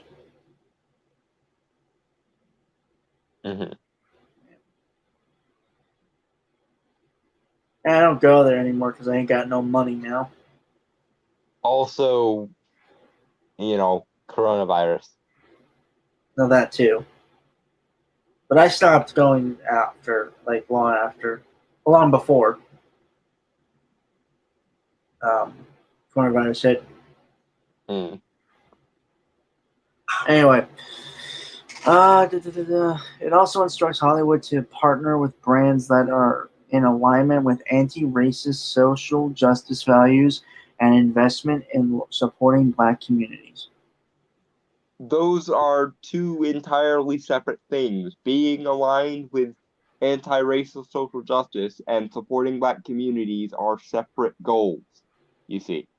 Because your ideology, right, does not have a monopoly on the desire to defrock racism.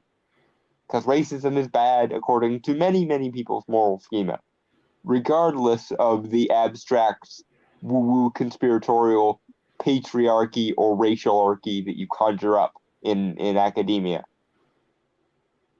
And again, my definition of anti-racism would just be do not give a fuck about race at all, unless it is medically relevant directly. All right, so this is an interesting one. I'm sorry, do you have any? No, go ahead. Ed Brewer says, as mass production improves, quality mom and pops just disappear. Only the best survive. In all honesty, I kind of wish we could find some way of expediting that to the larger chain so that only the best of those would survive, and then we would have a fairly idyllic civilization if we could just go full meritocracy. Ironically, I think the only one that has quality of mass production is Chick-fil-A. Yeah, and none of those are near me, and even if there were, I probably wouldn't eat at them because they support anti-gay like traditionalist. I mean, I'd buy you some. I'd buy you one. I haven't had Popeyes though, and I kind of want to try some Popeyes. Oh, Popeyes is delicious. I mean, it has nothing whatsoever to do with Cajun food, so goddamn ever, mind you, but it's good. It's got that Louisiana style, though, doesn't it? Not really. No. Like this is the thing. This is one of the mass misconceptions of like the food industry. Cajun doesn't just mean spicy. Cajun. I mean, I kind of figured. I was just Yeah, but in general, like the intricacies of Cajun versus Creole, and I've done like several reports on this for my high school actually, because I had a foods class and we had to do a report on a particular subculture's food, and I picked Louisiana. And then in my senior year, we did a Mardi Gras themed community dinner, and who do you think was responsible for most of the research you. on that? Yeah, so yeah, I know my way around Cajun versus Creole, despite having never set foot into Louisiana, much to my shame. I think I would really like visiting New Orleans I if I think I had know the a chance. lot about Italian food. Hmm. My family likes Italian food, which is funny because most of us are Hispanic. Yeah. The funny thing is, most of the mainstays of what we consider to be Italian food didn't come into existence until after Italian immigrants got here, because a lot of the like excessive, um, extremely rich foods that we associate with Italians comes from them finally getting to a place where they had um, access to a lot of different foods in America. Because a lot of the Italian immigrants to America in especially the early 20th century were dirt poor people in their home countries, which is why they came here in the first place. So they basically saw the bounties of food that existed in America and were like, holy fuck, we need to make all new recipes based on all this food that we now have access to. Fuck. All right, so Edward says gambit, Cajun. Yeah. Like, well, in the racial sense, I was mostly talking in the food sense, but yes, he is he's probably several generations back Acadian, so yeah, he's probably about as Cajun as they come. I mean, have you heard his voice? Oh yeah, Oh. so yeah, French Acadian is probably his ancestry there. All right, so Moving forward, that's pretty much it. I mean, like, last line is, "What do you think of the Marvel Stars' demands from Tinseltown?" um, your demands are poorly thought out. They will solve nothing. They will make a lot of things worse. And I feel like we've wasted an hour on this. So Two. We wasted two. yeah, in the immortal words of the speech from, I think it was Billy Madison, I award you no points. May the devil have mercy on your soul. All right. So we are going to have to skip the next one because I feel like that one is like super fucking long. And we're going to say that for next week. The witch hunt. The It's the cancel culture one. Yeah, it's the witch hunt one. Okay, yeah, unfortunately, that But that's probably my favorite we were going to cover this week. But yeah, we might have to move it. Otherwise, we're gonna have to not get to the actual good story for this week, and I think Brainstormer would kill me if we didn't get to the good story this week. don't be lying. You want to talk about it too. Well, yeah, but I remember you very much insisted that we cover it, so I'm not gonna disappoint you just Well, I because. don't. I just thought you wanted to talk about it because like I assumed you were a fan of it. Well, yeah, um, definitely like Green Hornet, but yeah, All right. So this is from Cosmic Book News. It's written by Will Harrigan. If I'm saying that wrong, I'm sorry. It's posted July. Well, not July. July 30th, 2020. Kevin Smith developing Green Hornet animated series. okay. I hope it's a fairly adult one. um, Almost like an Archer type thing, because that would be the most fun, I think, if they Mm-hmm. went full if they basically did superhero Archer with Green Hornet, I would enjoy that. I think. I honestly would like uh,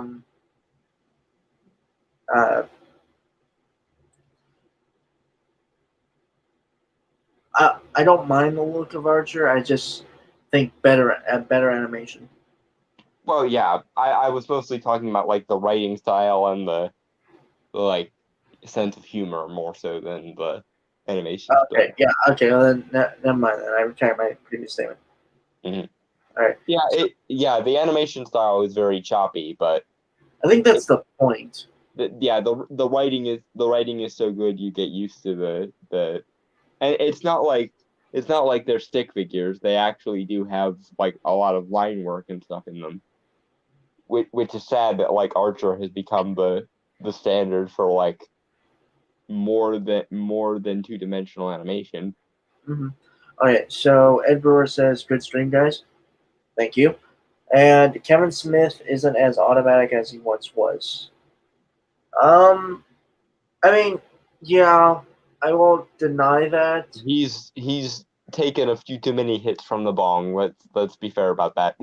His brain has been barbecued by overexposure to the pot virus. Yeah. That being said, usually when you get him on geek shit, he still manages to hit the mark. So Oh yeah, yeah. Like, plus, I actually didn't terribly mind the Seth Rogen Green Hornet movie. It wasn't great, mind you, but it wasn't bad.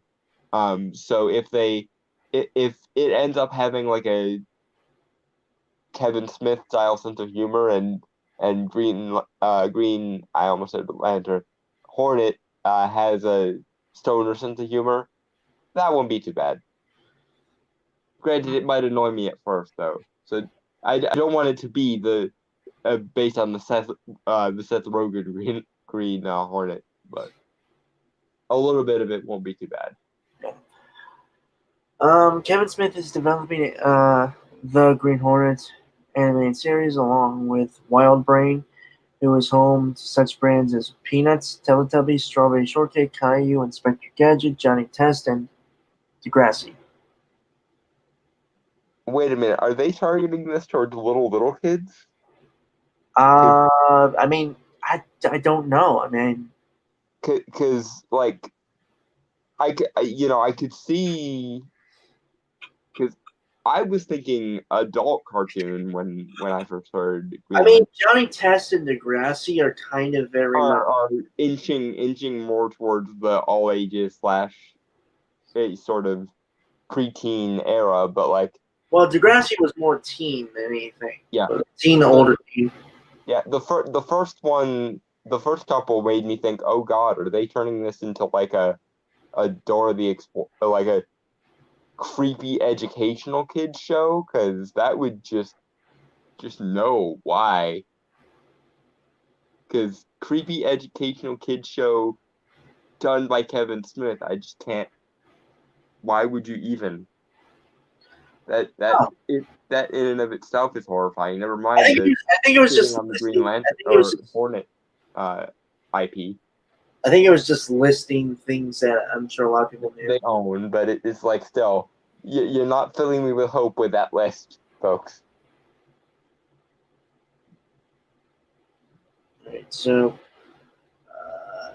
Smith has been a lifelong fan of the character and penned a screenplay in 2004 for a movie that was never made, which he turned into a comic book in 2011 with Dynamite Entertainment. Oh, I didn't know that. Thankful to join another epic animated series, tweeted Smith on Thursday.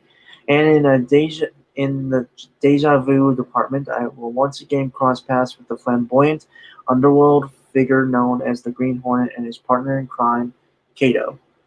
Thanks to the folks at Wild Brain HQ for letting me drive the Black Beauty. Big news, we have teamed up with renowned filmmaker, screenwriter, and actor Kevin Smith to develop an original animated series based on the classic superhero franchise Green Hornet, tweeted Wild Wild Brain. We can't contain our excitement. Thank you, Kevin Smith. Let's do this. Alright, Green Hornet animated series details include the new animated series will target a family audience and feature classic Green Hornet elements that fans know and love. Okay, now when you say family, what do you mean? Because that could mean anything from one of those creepy educational kid shows to something like I don't know, like Batman the Animated Series, which if it's more leaning in the Batman the Animated Series direction, then fine. But Alright, generally, family means targeted towards kids. So you good? I'm debating whether that's a good thing or not. Yeah. Alright, and feature classic Green Hornet elements that fans know and love, including his ultra high-tech car, the Black Beauty. Set in contemporary times, the series will deliver some exciting new elements as it follows the adventures of a reimagined Green Hornet and Kato, now the grown son of the original Green Hornet and the daughter of the original Kato. Okay, I was almost worried when they said it was going to be set in modern day, but if they're gonna actually make it the son and daughter of the originals, then my problems with it just evaporated into thin air. Because that means there's continuity between this and old school Green Hornet and DA. And there might even be an arc where they like try to prove themselves worthy of their predecessors, which is also yay. So good. As they partner to battle crime in Century City. That's what their city's called? Yes. Neat. I hope they get the right thing with like Green Hornet playing both sides. Uh-huh. Like that has always been been one of the coolest parts about Green Yeah, Hornet. he fakes being a crime boss to basically he pulls, and I'm gonna make a Dresden Files reference again, but he pulls a gentleman Johnny Marcone where if he's the top of the criminal heap, then nobody is worse than him. Yeah. And you just had to fit in a reference. I did, but because you need to read Dresden Files so you'll get these references eventually. It's gonna be a long time since when I read those books, man. Yes, I know, because you have Wheel of Time to get through, and that's an endeavor unto itself. 14 fucking books. Yeah, and then Dresden Files is going to be 17 by the end of this year. So And I barely read the first book. Like I'm still on page 19. Fuck's sake. you should try to get the audiobooks. That way you can listen to them while you're doing other things. I've tried, but I've looked on YouTube and apparently only like the prologue is on. Well, you could always get Audible. Like it probably wouldn't set you back all that much because the audiobooks are usually cheaper than the actual books are. Usually. I'll look into it. But God damn.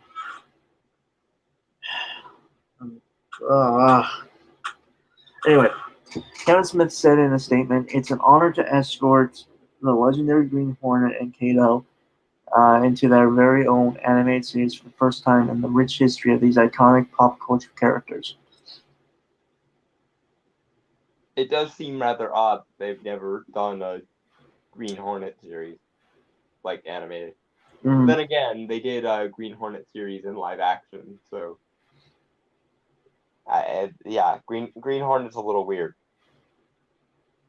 We'll be telling a tale of two Hornets, past and future, that spans generations and draws inspiration from a lifetime spent watching classic cartoons and amazing animation like Batman the Animated Series, Heavy Metal, and Super Friends.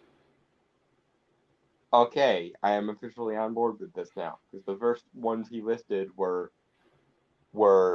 Batman the Animated Series and Heavy Metal, so we're off to the race. I can work with this. I can't believe Wild Brain gave me this job, and I can't thank them enough for the opportunity to extend my childhood a little longer. I love you, Kevin Smith. Never change. Because so often it's always about, here's what I can make this franchise be independent of itself. But Kevin Smith is just like, no, I want to do this, and I want to do every part of it. Like, can Kevin Smith just be involved in all the things now, please? Okay, so Ed Brewer says, I will not be watching this. Someone I trust will have to review it. We might have to give it a watch for Ed then. Yeah. I mean, I figure we're going to check out the trailers when it comes. Yeah, it'll be a while before the actual show comes on, especially with Corona. So you'll have quite a wait, I think, Ed. But we'll check it out, at least tell you if it's worth checking out or not. You know what's funny? With all the stuff about I always thought animation would be easier to do, like during these times. You would think, especially because most people now do animation with a computer rather than actually hand drawing it. Right. But then again, if the art style is more akin to like the DC animated universe, then maybe they will hand draw it. Who knows? Either way, I'm just saying, like a lot of this production you could do for animated series could be handled over the internet. Yeah, you can send voice recordings over the internet and so on and so forth. So yeah, there are actually some web series that I've watched that have done that. And lest we forget DVD Abridged. So. Oh yeah. I wonder what's next for those guys. I don't know, and I don't know if they know either. I do hope that eventually they get back around to doing the Boo Saga, though, because I want them to make fun of Majin Buu's candy powers. Mm-hmm. Because that basically writes itself. Well, I'm just curious to see what other thing they could abridge, because they've done Hellsing Abridge and they've done the Dragon Ball Z Abridge. So I'm just curious what the third big series will do. Honestly, I'd like to see them take a crack at an honest to goodness Death Note Abridged. You know what? Yeah, I'm actually very curious on how they'd actually handle that. Because I know people have tried to do a Death Note Abridged, but they've never hit the mark, and there's a lot of material for a Death Note Abridged if they wanted to do so. Though, frankly, I've been watching a lot of anime recently because my boyfriend is a big fan of anime. And honestly, I'd like to see their take on Magi. Magi is a show that's sort of based on Middle Eastern mythology, so like Aladdin, Alibaba, Sinbad, etc. And I think they could do I think they could do a pretty funny Magi Abridged if they wanted to. It might not be big enough though. Although, speaking of things that would probably be big enough, JoJo's Abridged. JoJo's Bizarre Adventure Abridged. Yes. I mean, it's technically an abridged onto itself. But that's what makes it the most abridgeable, because they already go like imagine a JoJo's Bizarre Adventure Abridged where everyone points out the crazy shit that happens to them. Because as much as I love JoJo's, they really do usually play it straight. So, I think that's kind of the point. Can you imagine how flamboyantly gay Dio would be in a JoJo's Abridged? Because that's what I imagine. I imagine Dio would basically be like Cell and Frieza and the gayer parts of Vegeta all rolled into one. We're talking like, And honestly, I kind of figured that the guy who voiced Vegeta would voice him. I don't know. Like I said, I think Dio would probably be more likely to be voiced by the guy who did Frieza or Cell. So Little Karibo, who did Yu-Gi-Oh! Abridged, voiced Frieza. Yeah. And Takahata 101 did Cell. Yeah, all Cells actually. Yeah. Which it is in and of itself kind of impressive because those voices are very different. Yeah, he also voiced Alucard in Hellsing Ultimate. The Hellsing, yeah. Which again is a really good. It's like a good series, and it's only like 8 episodes. No, not 10. It's 10 episodes. Mm-hmm. And actually, funny story. You know the guy who voiced Cooler in the DBZ abridged movies? I mean, I know cool. Yeah, I know the voice, but He actually went on to be an actual dub actor because I found him in a anime that my boyfriend showed me called Overlord, which is actually really good if you haven't. he played Ainz, didn't he? He played the Overlord. Yes. Holy motherfucking shit! Yeah. Oh, subs or dubs? Asked Ed Brewer. When they were doing the dubs, he was in there. No. Yeah, I know. I prefer dubs because I have optic nerve damage, so it makes reading at high speeds hard. So if there's a lot of dialogue, it becomes boring and hard to follow. Usually, it just depends, like whether or not the voice acting's good.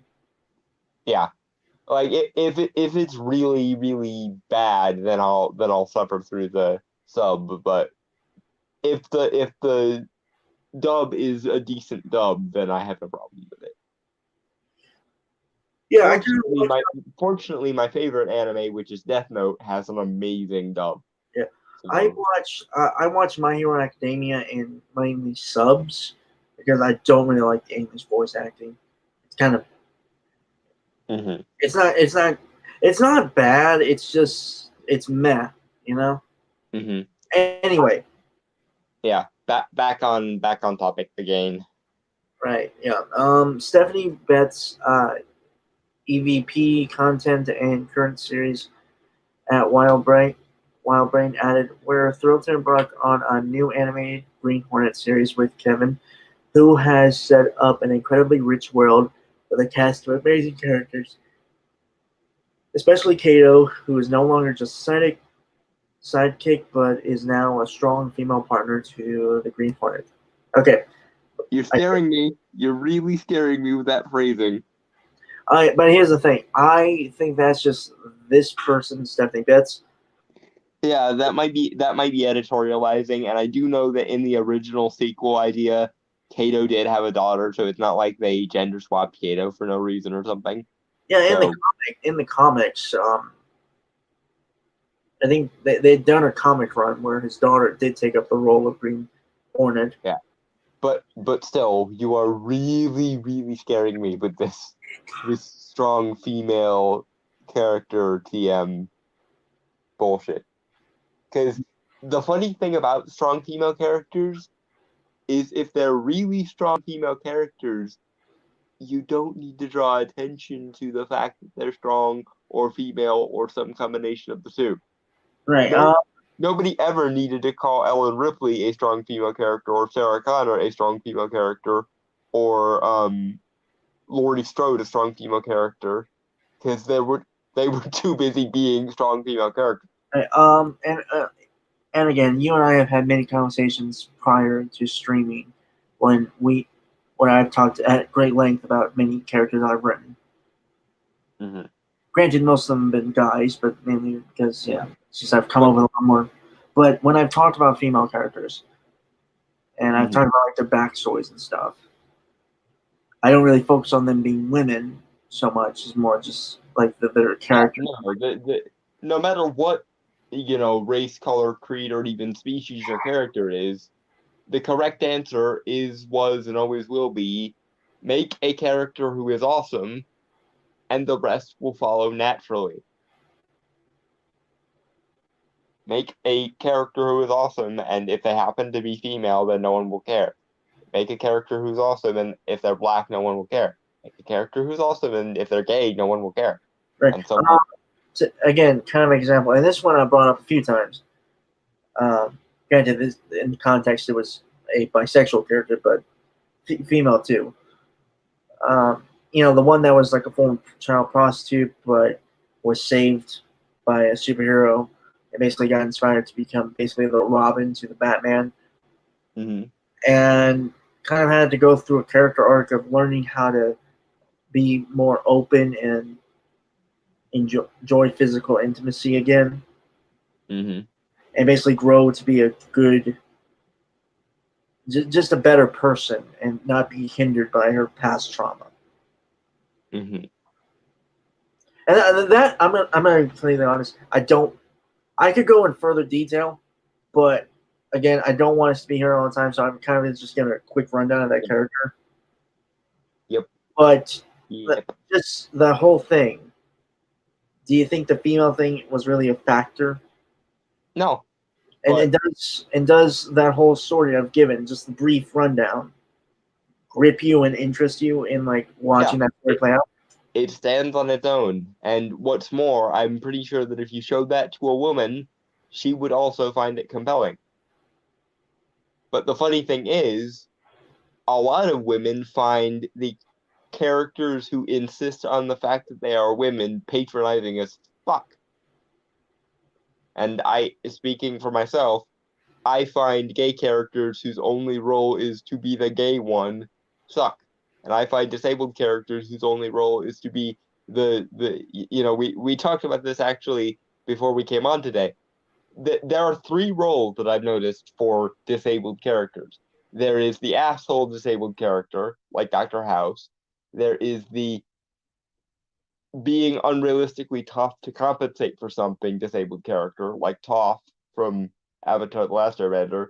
And there is the stately disabled character whose disability has made them wise beyond their years, like Tiny Tim. And I really hate all three of these archetypes.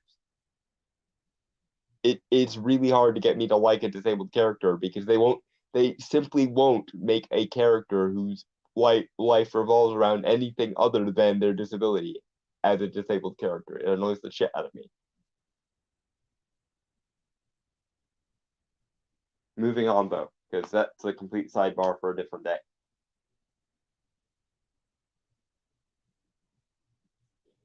Unless he I'm back.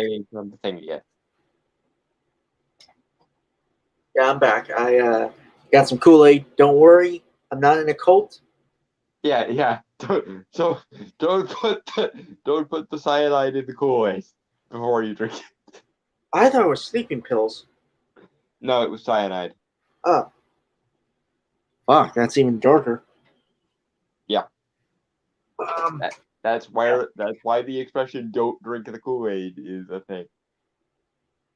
I know the expression. I thought it was just a bunch of sleeping pills mixed in. Yeah, nope, it's cyanide. Was it cherry Kool-Aid? I believe so. Huh.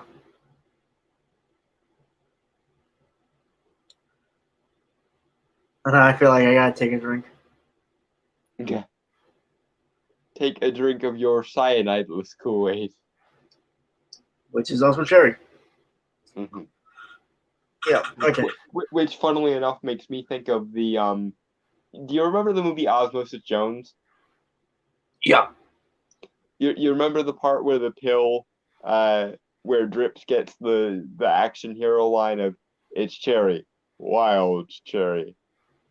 Yeah. Oh, that was a good film. Yeah. I still get nostalgic for that movie. Okay, so this is an interesting question. Ed Burr asks, is Dorothy of Wizard of Oz a strong female character?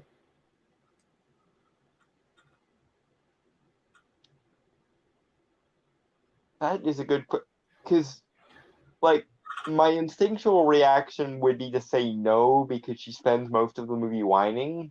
I was also gonna say like she's kind of more of a reactionary than a proactive protagonist. Yeah, she doesn't. She just gets she sort of stuff happens to her or for her, not really. And I'll be completely honest. And I get she's supposed to be the audience surrogate and all. But always I always liked every other character more than Dorothy. It's like she's the means for us to get to the better, more interesting characters. Like I always found a kinship with Scarecrow. I've always related to the Tin Man.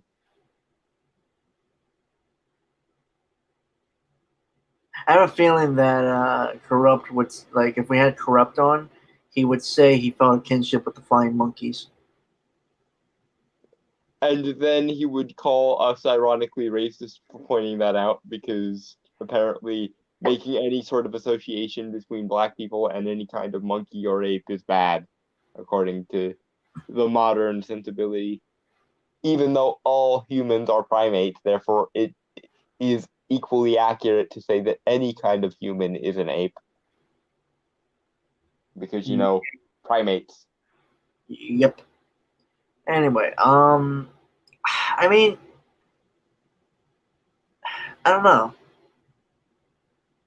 Like, I don't want to. I mean, like, she has one good moment where she throws the water, like the bucket of water, onto the Wicked Witch. But let's be honest, that was plot convenient, basically, because Yeah, and again, also, it was reactionary because and she wasn't even trying to like stand up to the witch at the moment. She was just trying to put the fire out that she had started on Scarecrow. Mm-hmm. So she sort of half-assed stumbled into.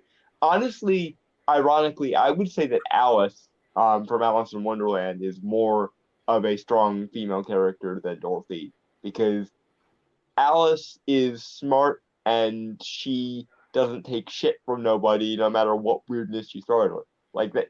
That's why the famous line from Alice in Wonderland is "Curiouser and Curiouser." It's basically her going, "Holy fuck, that's weird shit," but in a way that a young, Victorian woman would be able to say without without getting Lewis Carroll censored. Yeah. So, I mean, Plus, she actually does things like, "You're just a bunch of cards," and then knocks all the card guards over.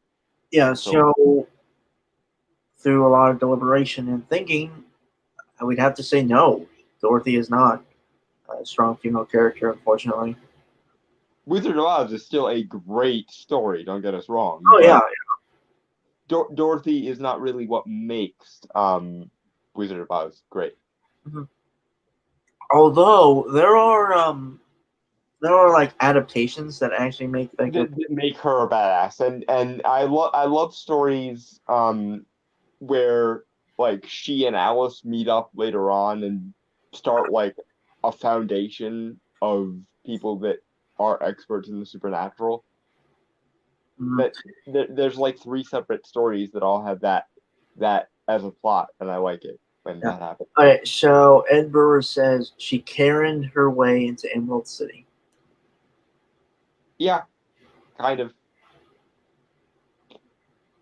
And yeah, most of her asserting herself is basically, "But I want the thing, and you're not giving me the thing, and that's not okay," which is not.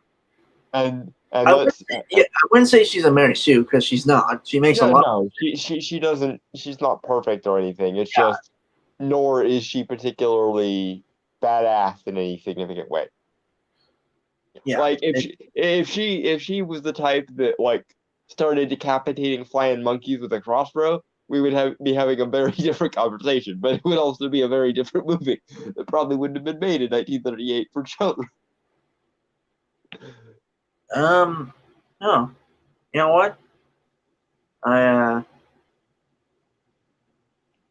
I think actually come to think of it, I think later on, after, because there are many Oz books in L. Frank Baum's original set. I think Dorothy grows a lot as a character in the later Oz books, and she does kind of become badass, but not in the original Wizard of Oz. I think Zenescope is doing a retelling. Like it's that comic book publisher that does like this fantasy series, Yes. like the fairy tales, but in like a kind of superhero context. Yeah. Which are really good actually. I have a couple of them. I'm really gonna start getting more of those. And they have a Wizard of Oz series. Can't remember what it was called, but it looked good from what I remember. Like the cover was good. I think. Yeah. I think. Not. He's a pretty famous cover artist. I can't remember his name. Mm-hmm. He's done a lot of pinup covers. Mm-hmm. What was it? God damn it! While you're thinking of that, we should get back onto the Right. thing.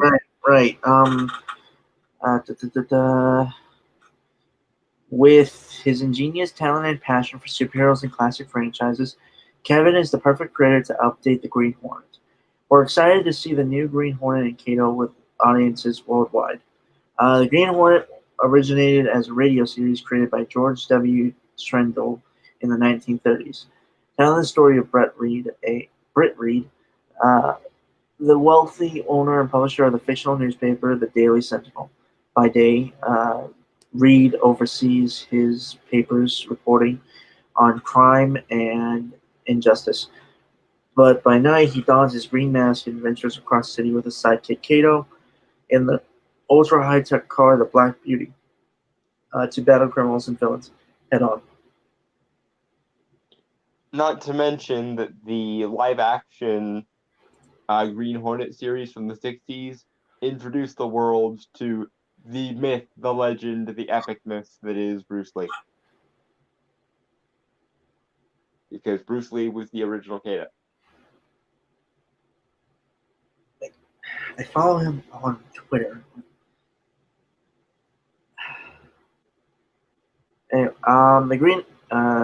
over the decades, the Green Hornet franchise has spawned numerous comic series, toy lines, movie serials, and a feature film, and the classic 1966 live-action TV series, which introduced future martial arts superstar Bruce Lee to North American audiences as Kato.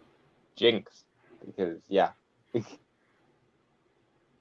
all hail the great Bruce Lee. Yes.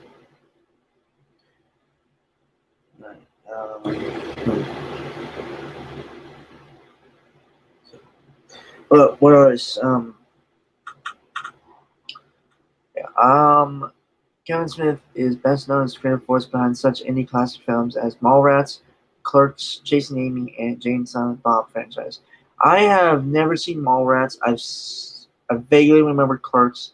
Never seen Chasing Amy. I think the only really movie I've watched many times from Kevin Smith is Dogma. I vaguely remember that movie. What was that movie about? Basically, basically, it was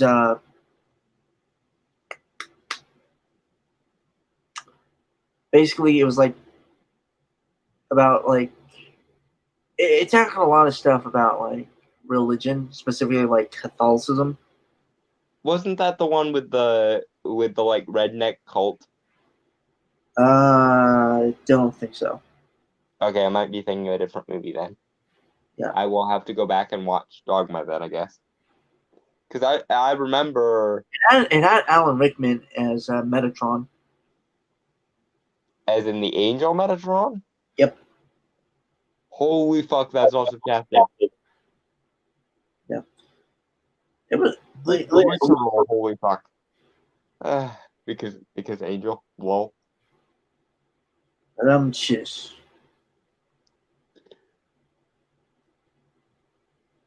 Anyway, it was like I said, it was it's a funny ass movie, but it does tackle a lot of interesting things.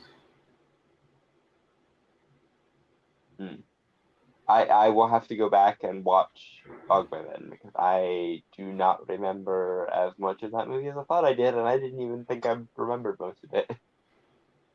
Right. So we're Alright, a self-described professional pop culture junkie, he entertains legions of his fans weekly with his podcasts and YouTube videos, providing exuberant, passionate views on comics, superheroes, and pop culture. Smith has written numerous Green Hornet and Kato comics for Dynamite Entertainment, as well as Daredevil comics for Marvel and Green Arrow for DC. Didn't he also Okay, do Batman? he may have. He literally has written Green Hornet comics. Yeah. Now I am nearly not afraid. There's always a little bit of doubt, which is necessary for these kind of things, but this is a good sign. Someone who has worked in the comics and can translate the comics to other mediums. Yay.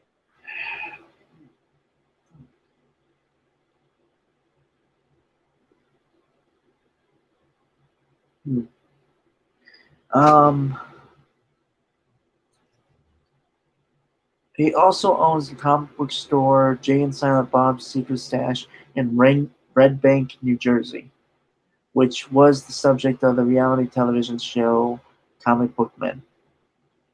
Mm-hmm. Which I still have never been to, despite the fact that one of my favorite cons was actually in New Jersey. I should go one of these times when I am in that neck of the woods. Honestly, I want to meet the Comic Book Men. See, I'm actually curious if they do still work there. I never got into the show Comic Book Man. I would have to actually look up the show and watch. It's basically Pawn Stars, but for comics. Nerds. Okay, I am intrigued now because I was actually already pretty into Pawn Stars from the get go. Before the History Channel became the nothing but Pawn Stars and Ancient Aliens network. Mm-hmm. I miss the days when the History Channel actually made documentaries and produced documentaries and stuff. Because they were still about weird, interesting shit that you wouldn't see in most history classes or anything, but there was a lot more intellectual rigor, and B, it was interesting to actually get history on the History Channel, as opposed to it basically becoming the Pawn Stars and Ancient Aliens network.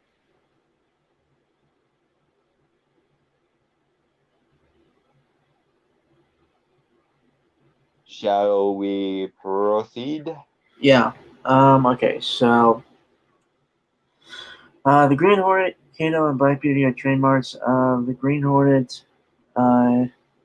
Incorporated, which is represented by David Grace and of Loeb and Loeb LLP. Smith is also developing a He-Man animated series on Netflix. Okay, I am actually excited about this because Kevin Smith is a geek, like by several orders of magnitude geek. So if he's a significant voice in the project, then it will at least try to be good. I have a feeling. So yay. Plus, it can't be worse than She-Ra. Well, it could be, but I doubt that that Kevin Smith, however famous and influential he may have become, is going to cut geekdom over to social justice narratives. I hope. That would be a very dark day for geekdom. I would start the "You were the chosen one" speech to Kevin Smith if he ever put social justice before geek shit. Yep.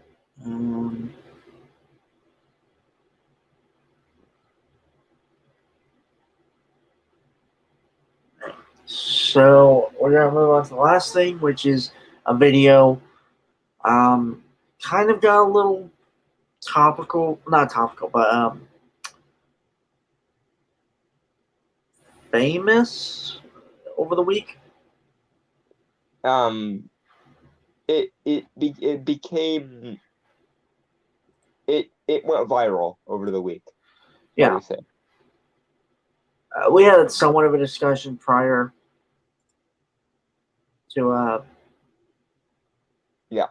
Let it be known that I have nothing personal against Joe Rogan. He is an awesome dude, and much like me, he was a supporter of Bernie until, of course, Bernie dropped out and became an embarrassment to himself. But yeah, I have nothing personal against Joe Rogan. Joe Rogan's awesome. But if we can't criticize the people we like for saying stupid shit, then what is the point of calling out people for saying stupid shit? Yeah, it's only fair. Anyway, it's Joe Rogan's full comments on kids playing video games. I watched a little bit of this. Like you said this to me, right, Dom? Yes. Like I told Don, there are points I haven't watched the whole thing, so I'm gonna hold my opinions to the end. Yeah, he's not as unreasonable as, say, a Bill Maher on comic books or a Gavin McInnes on any kind of fiction, as per his Rebel video, but he's really out of touch and like boomerish in this video. So have at you, Mr. Rogan. It's your time to pay the proverbial piper. Banana. The Joe Rogan Experience. I found, I don't know if you agree with this, there were a ton of kids along the way growing up as I was building my business that would say, oh, I'm not into this, I'm not into that, kind of like you described yourself. Yeah. And they don't do anything because they're Right. looking for that thing. And I would argue, do something. Okay. I wish there was like a title card for this guy because I don't know who this is, unfortunately. I have no idea either, and I don't think that I care. Right. So I don't what this guy is saying. I don't necessarily disagree with. My issue is going to be that they're going to conflate playing video games with doing nothing, and Right. Okay. it ain't so, unfortunately. Right. I would say I agree to the extent that let's be honest. As generations keep going on, for some reason we're kind of getting to this kind of apathetic state, like it becomes a natural thing. Yeah. Where we don't really seem to want to do anything. Like even me, like I mean, like I work my ass off. Don't get me wrong. It's just To be fair, I think my 2 cents on why that apathy sets in is because, you know, I don't want to be cliche or nothing, but look at the state of the world. I think as kids we're told, you know, you can do anything, put your mind to something and you'll go far. And then we see the state of the world and there's wars and pandemics and political strife and this, that, and the other. And it's just like, well, shit. It gets to the point where you get resigned. Like you sort of write your, and this is the other thing. The exact mentality that Joe's going to get into here in a minute is the problem, because you tell kids on the one hand, put your mind to anything, you can do anything, and you tell them on the other, put away your childish things, the things that you find worthwhile aren't worthwhile, and everything you love is stupid. What do you think is going to happen? If you tell them, get really, really into stuff, and then when they get really, really into stuff, you tut at them with, you know, the pompous aristocratic accent, and you say, well, that's not real art, or that's not really a good use of your time, and you forcefully take it away from them, what do you think's going to happen? If you put all this time and energy into something, and then everyone around you viscerally disapproves of it, you're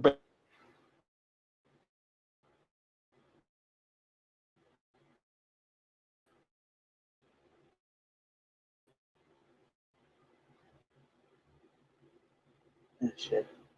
And there it goes. Don't worry, folks. He'll be back in a minute.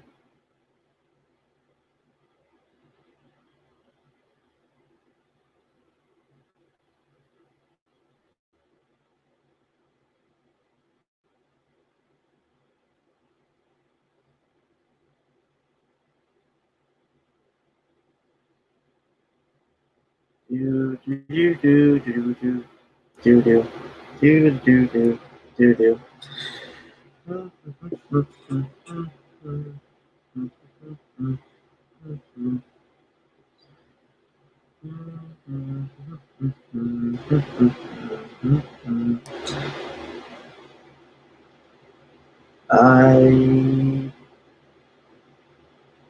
I cannot sing, but I can.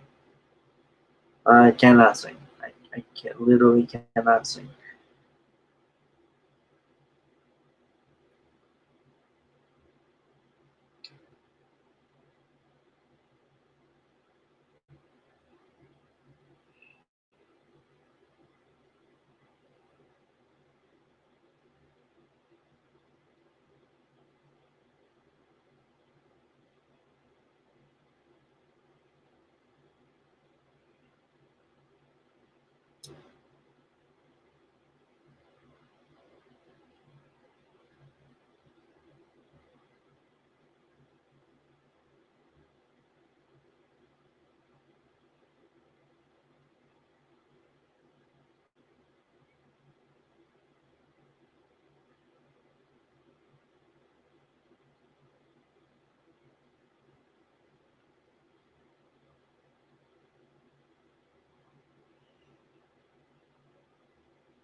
Oh, this is awkward.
Okay, we're back.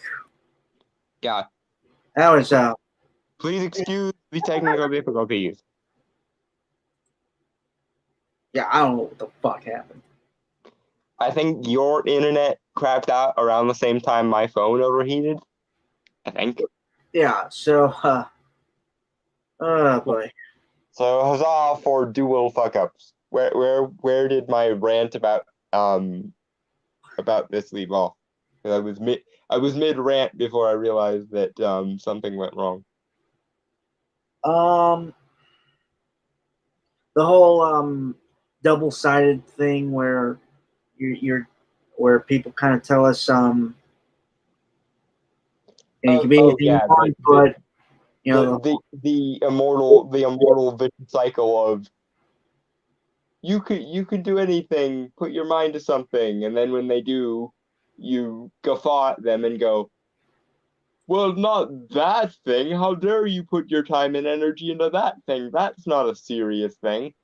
And then when they give up and become nihilistic because the one thing they wanted to do is the one thing they're forbidden from doing, you whine at them and go, stop being so depressed. Why are you so resigned? Well, maybe because when they came to you with their idea of what they wanted to do with their lives, you were nothing but dismissive. If you tell someone to put time and energy into something and then they do, and then you scorn and shame them for it, all that's going to do is result in nihilism. And then when you further bitch at them for being nihilists, you're just going to make them more nihilistic. Because apparently not even believing in nothing is acceptable anymore. Yeah.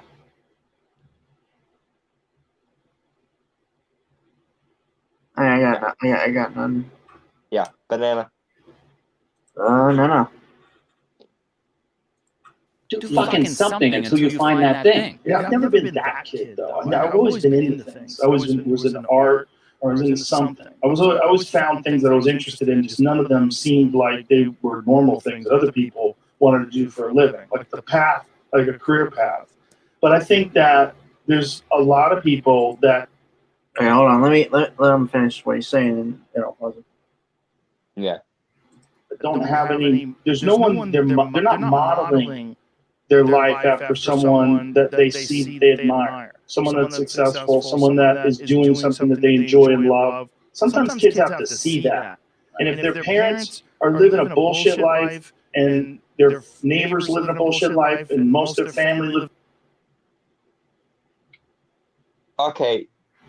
Thing one, because this is going to become really ironic later. Joe, video games are art. Joe, they are an art form, just like movies, just like comics, just like TV, just like every other fucking kind of art in creation. Video games are a kind of art. So when you conflate video games with nothing, while simultaneously telling us that you, as a kid, were really interested in art and comedy and everything else, you are being a massive fucking universe-sized hypocrite, Joe. Because video games are an art form. They are a game. And just like kids can get really into chess and get really good at chess, and then go on to become, the world chess champion or whatever the fuck, and just like, and a kid can get really into art and then go on to become, the next Salvador Dali or however you like. Kids can get really into video games and either become programmers of said video games or just play video games competitively because there's money in that. So note this later for Joe's hypocrisy in about 5 seconds. Banana. No. The bullshit life. They just fucking lay around, and then they seek refuge in drugs or video games or something that stimulates them. And video games are a real problem. They're a real problem. You know why? Because they're fucking fun. Addictive. And I have a real problem with them. And you do them and they're real exciting, but you don't get anywhere. Right. It's like you could do like martial arts, right? You could learn jujitsu. You get obsessed by jujitsu, and then 3 years later, you're like an elite jujitsu athlete. Like you're entering in competitions. You're a purple belt. Okay, Joe. For fuck's sake, man.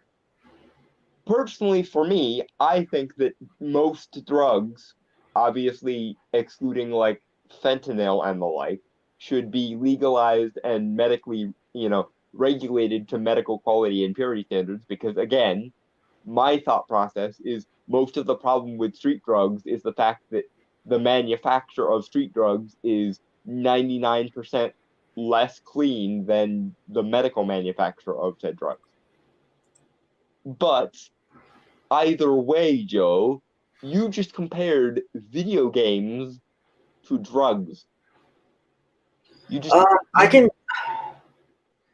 compared somebody choosing to play video games for a few hours in a day when they had nothing better to do, to someone possibly endangering their lives by getting drunk and going driving or some shit. Mhm. What the actual living fuck, Joe? Right, I kind of see where he's coming from. Mainly, that's on the person that has kind of like an addictive personality. Yeah. But yeah, no, he is fundamentally wrong in that sense of like comparing video games to drugs, because it's not really the thing itself that's addictive. It's more the person. Yeah, the person not knowing themselves well enough to know when to stop.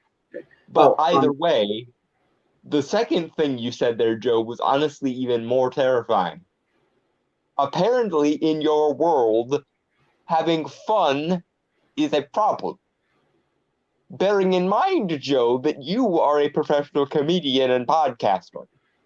You make a living from telling jokes and being funny on the internet and asking people questions on the internet. Ed Brewer says that's why it's important to define terms and clearly communicate. Yes, thank you, Ed. I'm glad I'm not the only one who gets really fucking annoyed with that shit. Define your terms. But either way, Joe, going based on what I think you are trying to say, and if you are not trying to say this, then, you know, the problem is on me and I'm not trying to strawman you, but you just conflated having fun with a problem, Joe, while simultaneously you are the #1 podcaster in the world and a professional comedian.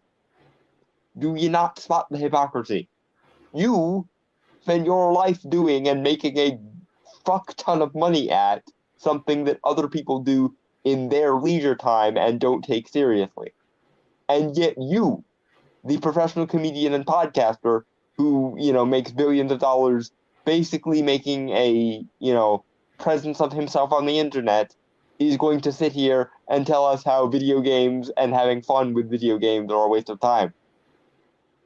Fuck your hypocrisy with a pole made of stalactites, Joe.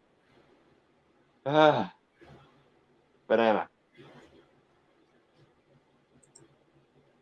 You're moving up. Yeah, you're doing well. You're thinking like, I might be able to open my own school one You day. got confidence. Yeah, if I have 100 students and those 100 students are paying me X amount of dollars per month, I can make a living. Holy shit, I can have this would be amazing. And then you see your jiu-jitsu school, and your jiu-jitsu instructor has all these students and drives a Mercedes, and he's got a nice family, and like, that's the future. This way, you're doing something exciting and fun, and you don't, or you could just be playing fucking video games.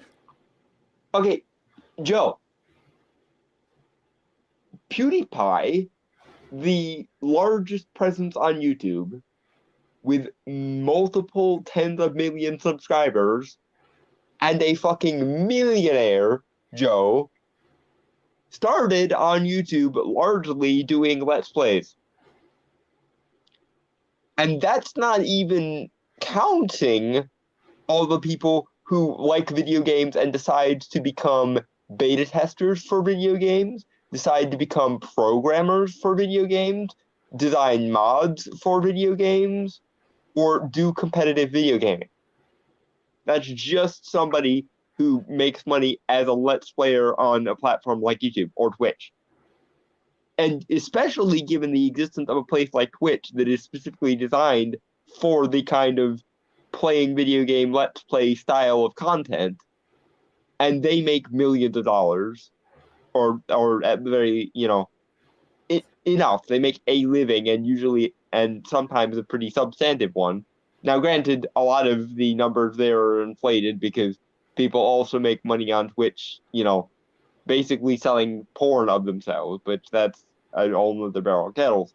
But given that people can do all of these things, Joe, what the fuck are you playing at? And that's not even counting all the people with Patreons. That's just within the monetization structure of YouTube that I was talking. But as it so happens, people also crowdfund these kind of things, and they make, again, at least substantive livings, and sometimes quite a bit more than just substantive living. So what the fuck are you playing at, Joe? I get that jujitsu probably is a more respectable profession than playing video games, but to say that video games are therefore a problem or invalid, given that there are so many ways you can make money at them, fuck off with it up your ass, Joe. Moving on. Banana. I don't know. 3 years later, you could be that same kid just playing video games, waiting for the next whatever the fuck game is, next Xbox game to come out, and you're gonna waste your time. Okay, just a little interjection here. As an Xbox guy, fuck you. Yeah. That is all. Yeah. Well, okay, hold on. Like Dalton said, there is I haven't been really much of a gamer in the last few years of my life because nothing really. There hasn't been a game that really has gripped my attention. Mm-hmm. But I have kind of learned to like games that have like a story to it, Mhm. and like likable characters and all that. Yeah, and for anyone that was surprised, you clearly don't know Brainstormer, because this is probably the most brainstormerish way this could have gone. Oh, hold on. Ed Brewer says the games are fun. He's pandering. He agrees with everybody on at least one thing. Yeah, and apparently he thinks that fun is dangerous, which is in and of itself one of the stupidest things. And granted, taking anything to excess is potentially a problem. Yeah, But I won't lie. When I was like 13 or so, I legitimately might have had a problem for like a few months with video games. I don't know if it ever got that bad with me. I know my brother, my youngest brother, who's like 14, Well, is okay, so I don't know. very, very into video games at the moment.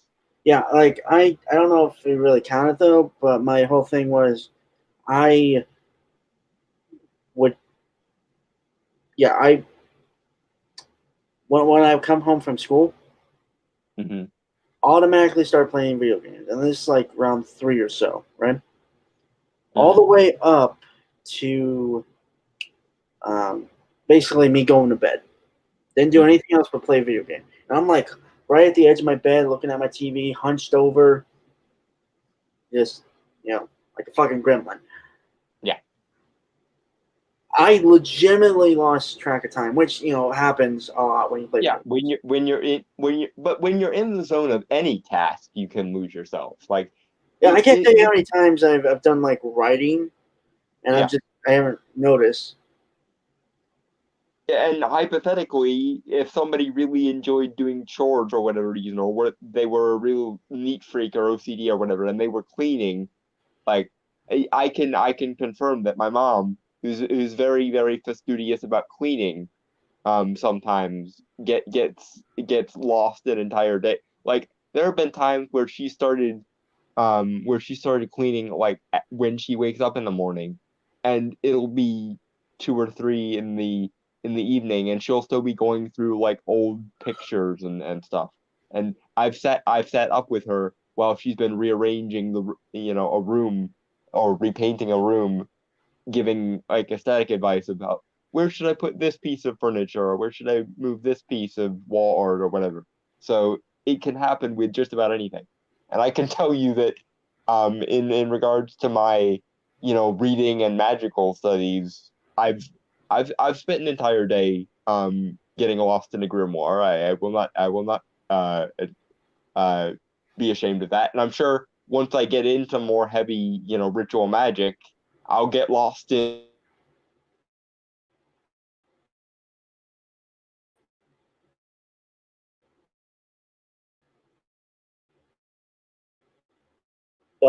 Don't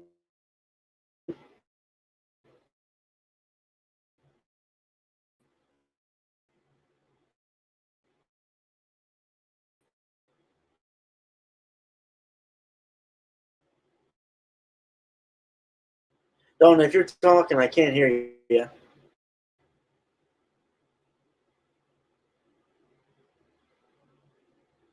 God damn it.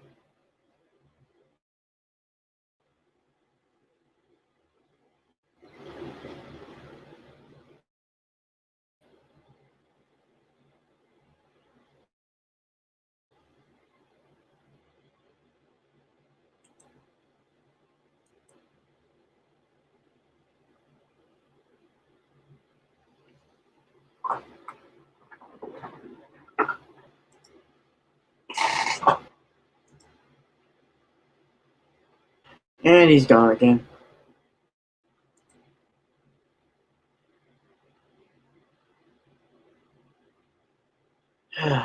Well,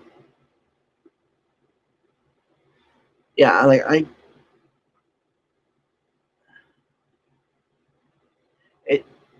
so yeah, just kind of thinking maybe possibility of Dalton trying to whatever. My whole stance on it is the whole moderation thing. You know, play video games in moderation. Don't like get caught up in it, or don't. And like they did a World of Warcraft episode. Joe, All right, where did I cut out?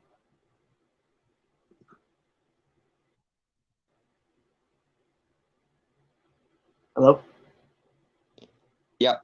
Don, Where if did you're I cut out? talking, yeah, still can't hear you. Oh. Oh. I think you're still cutting out. God Wait, damn nope. it. Say something again. Hello. Okay, no, you okay, yeah, I hear you this time. It's my phone being an asshole. Yeah, I kind of figured. You cut out.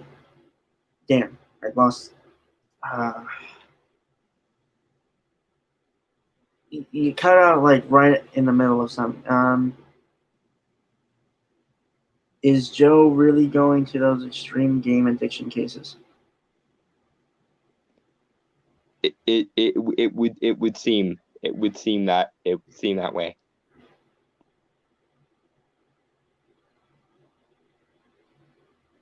So, Banana, or do you want to try going again?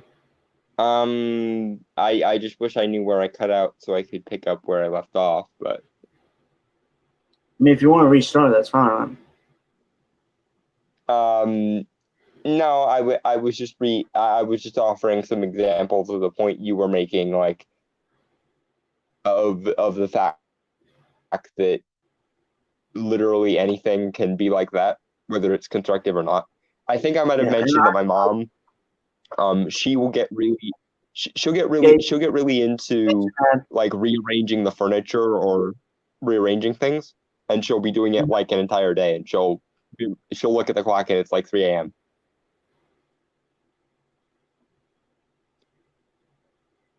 Okay. But yeah.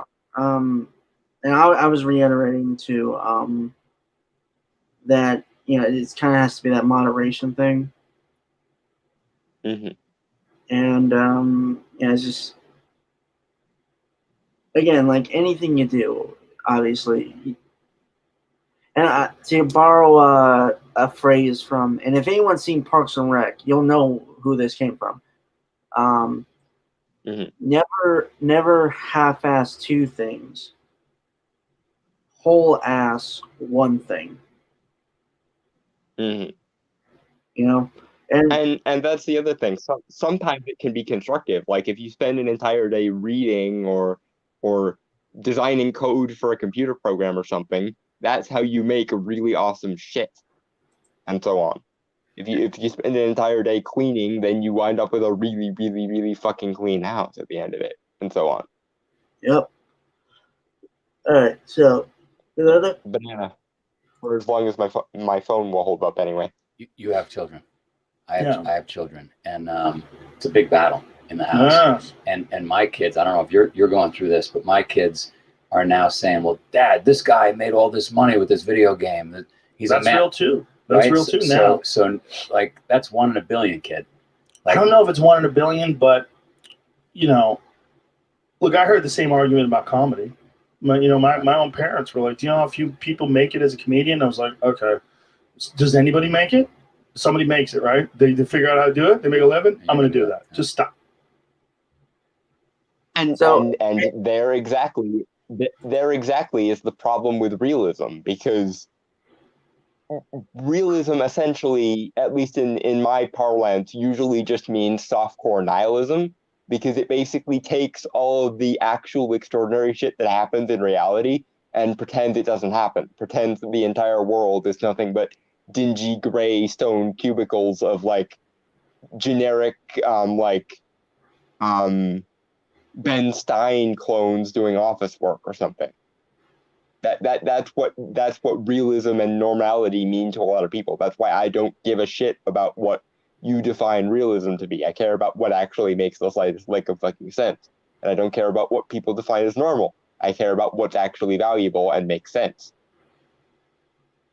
But Joe, getting back on topic, you do realize that this completely and utterly fucks your entire previous argument, right? Your reaction to people doing or your reaction to your parents telling you couldn't do comedy is exactly the appropriate reaction people should have to you. And if you don't understand what the difference is, Joe, you, again, a professional comedian and podcaster, are essentially virtue signaling and flexing over how much better than video gamers you are, even though you yourself have admitted that you play video games. Yeah, it does seem like he kind of says things that are very counterproductive in this. Yeah, it's like he says a stupid thing and then immediately basically explains why the stupid thing he said was stupid, and does not seem to register the fact that he said a really, really, really stupid thing just now. Well, not just now, because just now he was saying the sensible thing of, if anybody can do this, then it can be done, and therefore I'm going to give it a shot. Which is, in my opinion, the sensible position. Because, again, people who do appeals to realism and normality tend to strawman reality by making it more boring than it actually is, and less remarkable than it actually is. That's why it's basically softcore nihilism, and why I have no problems being like, fuck realism, generally speaking. But if that applies to comedy, Joe, and it applies to podcasting, apparently, then guess what it also fucking applies to? It applies to video games. And you yourself have admitted that it's not just a 1 in a billion thing like it kind of is with comedy.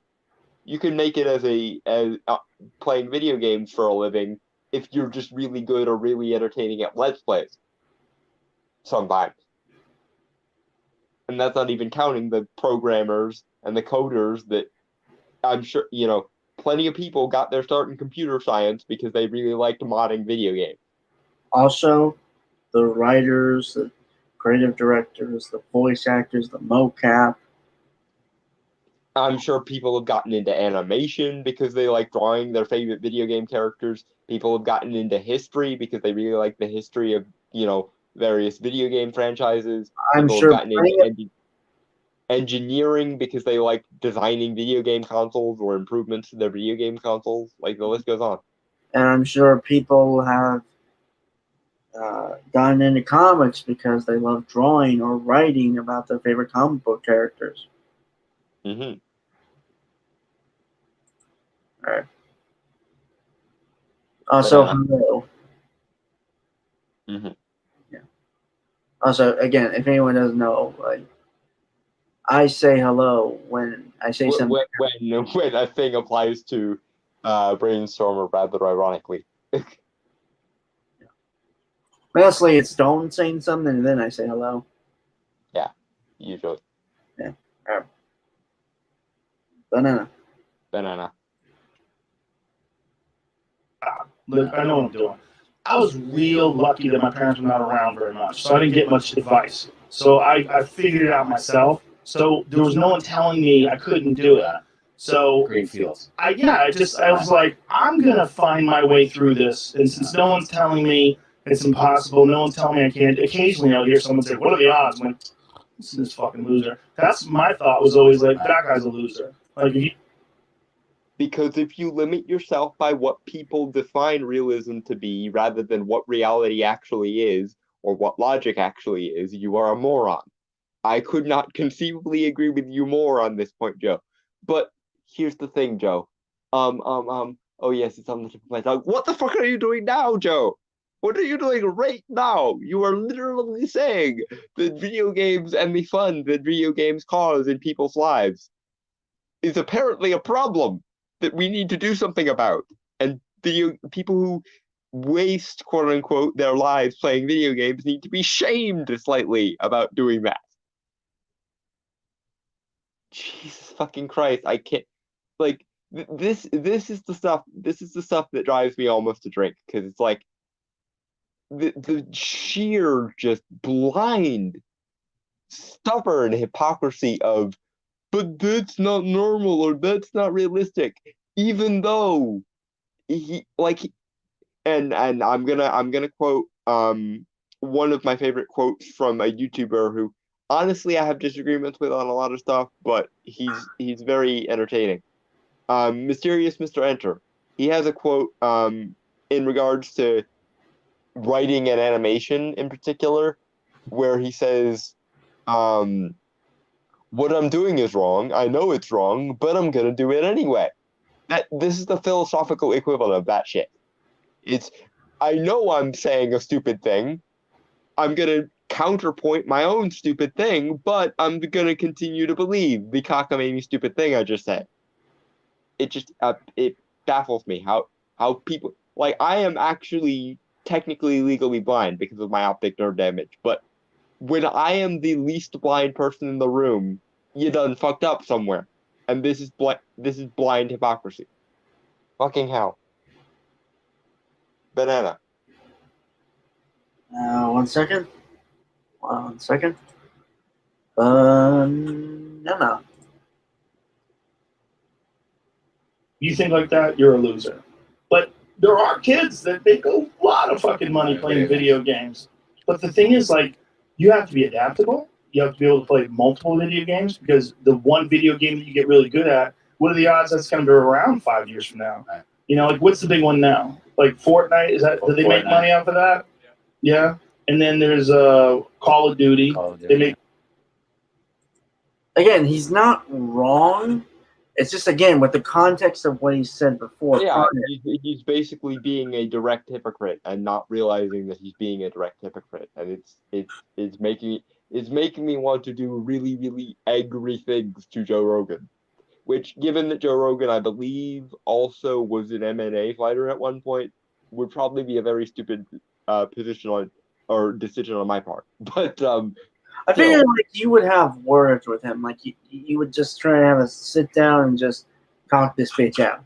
I hope that Joe Rogan sees this, if for no other reason than so that he will see just the sheer level to which he was wrong. But I'm not delusional enough to think that Joe Rogan is going to see this, and nor do I think we're cogent enough to change his mind if he really is this fucked in the head. Right. That being said, Joe is usually good at producing hot takes, and I usually agree with Joe on a lot of shit. That's one of the reasons why I'm getting so angry with Joe, because I actually care about what Joe thinks, because Joe tends to be smart. But on this particular issue, you're sounding a lot like Bill Maher on comic books and Gavin McInnes on everything, Joe. And that's not good company to be in. Gavin McInnes. He's the guy that said fiction is a vice and people should build tables instead of wasting their time with anything. Wait, have we? Artistic and creative. I know of him. I don't think have we ever covered anything of his? We were going to for, I think it was our 50th, maybe, for our 25th, but we Oh, yeah. opted to do the Bill Maher one instead. I wanted to do that was for our both of them. 20th. That was for our 20th. Yeah. Okay. That was a while ago. Yeah. I'll send you his video on video games again. Well, he starts on video games and then he moves basically into saying that all fiction is a vice that should be like avoided as though it was morally corrupt. We had a discussion about that guy. Did we? Is he like? He's supposed to be like a parody, isn't he? Like it's a joke, or He claims that a lot of his shit is a joke, but usually only after he's gotten shit for saying shit. Whereas when he gets lauded for saying shit, he'll claim that it's serious. And that's one of the reasons why I dislike him, because he won't stand by the blatantly stupid shit he says, or apologize, or acknowledge the correction when he says blatantly stupid shit. right? Like you can be stupid, at least have the when you're called on your stupidity, you just hold your hand up and go, yeah, I acknowledge that was a bad take. I was not thinking clearly, or I hadn't considered X, Y, or Z point, and you changed my mind or something. Right. Or like obviously we don't really like SJWs, but I can at least respect them to sticking to their because if you were to say the shit we say to them, a lot of them would just go, no, I don't think so. I think and then they would defer to like patriarchy theory or I can respect theory or whatever. Like I can kind of sort of respect sticking to their guns. Yeah, because they think they're in the right, and they want to hold to the fact that, because if you genuinely believe the thing that you're doing is right, then nobody can or should be able to change your mind unless they make a fucking fantastic argument. Like even somebody crazy like Ted Kaczynski, the Unabomber, believed he was in the right, and quite frankly, I read his or I listened to the audiobook of his manifesto recently, and the murder and the bombing not included, it's not as though he didn't have a point. He went about proving that point really several thousand reallys later fucking wrong. He went about going it the wrong way, but at least intellectually he had a point. And I can acknowledge that he had a point without advocating for his solutions to his point. Right. But anyway, banana. Okay. Banana. Big money off that. What's the big money? StarCraft used to be the big one, right? That, League of Legends, Counter-Strike. Counter-Strike it's still the Half-Life mod. Yeah, variations of it have come out, but it's still basically the same exact game. They don't make money off Quake though, right? Not really. Nah, really. No. A couple, one or two guys do, I think. Yeah, see, it's you got to pick the right game. You could be obsessed with the wrong You're game. going to spend 5-10 hours a day in that. You have to. Right. You would have to. Ironically, some of my favorite YouTubers are gamers. Yeah. Like Terrorizer. Mm-hmm. He's Irish and like it's funny when he rages. Like the accent makes it funny. Yeah, it's kind of like the critical drinker. Most of what he says wouldn't be nearly as funny without the accent. Yeah, I recently got into that. Like I recently got into his work. Like that. Yeah, it's good. The critical drinker is awesome. And if he ever wants to guest on this show, then by all means, have at you then. Same thing goes for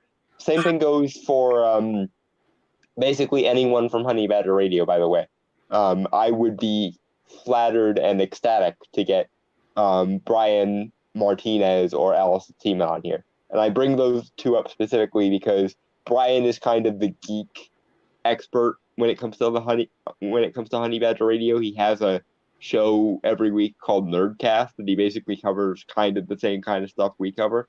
I don't usually borrow stories that he covers though, unless it's like unless it's a thing that everyone is covering, and then I'll bring it up.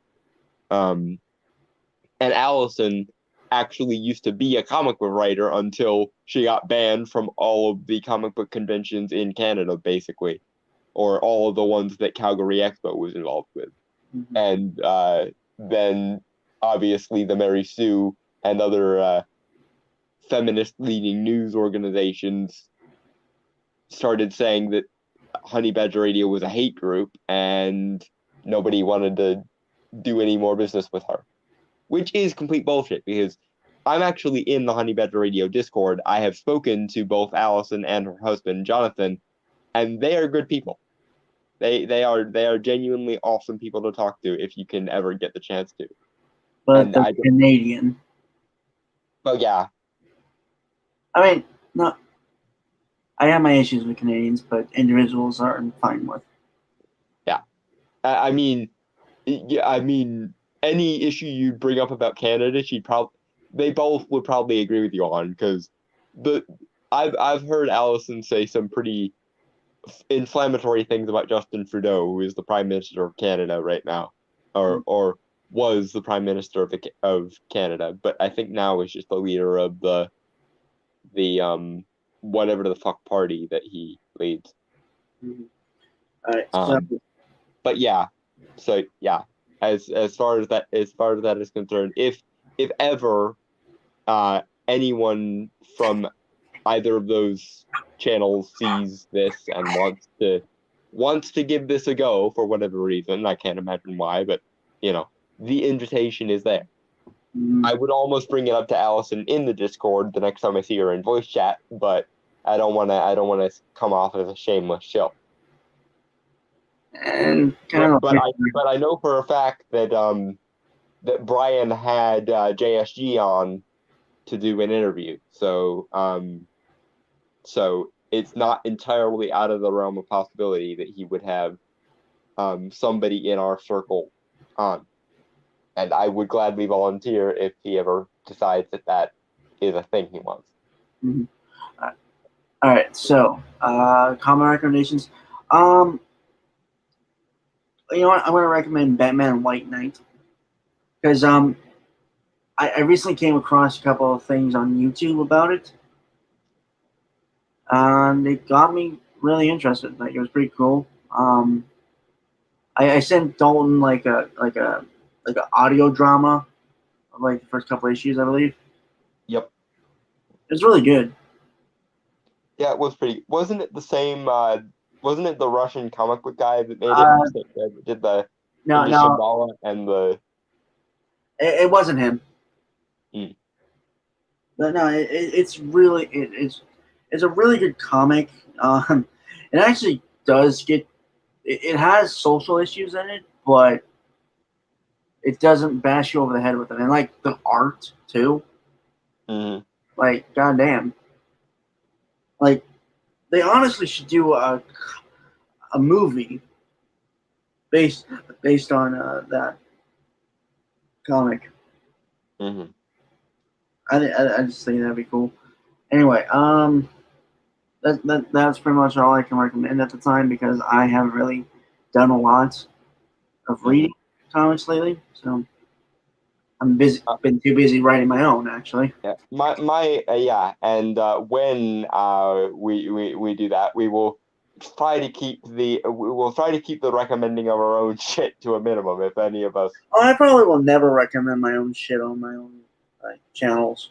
I will, but I will keep it at a respectful minimum because otherwise it becomes shameless shilling. Even though I think you'll probably deserve it by the end of the whole fiasco. But anyway, all this talk of Green Hornet has got me thinking about classic pulp heroes, so I'm gonna recommend The Shadow. The Shadow has some really, really, really awesome comics, and for anyone that wants like an overview guide of which Shadow comics to read, highly recommend Razor Fist videos. Razor Fist has some kick-ass taste. I'm not gonna lie when it comes to comics, so there's that. Also, speaking of pulp heroes that Razorfist did videos on, Solomon Kane is another pulp hero, especially if you're like me in that you like the darker sort of supernatural vein of things. And I recommended Elric last week, but fuck it. Blood for fucking Ariok, motherfucker. Elric is awesome. Mm-hmm. All right, folks. With that, I want to say goodbye. Adios, aloha, auf Wiedersehen, sayonara, peace, cheers, and Shalom. Now fuck off.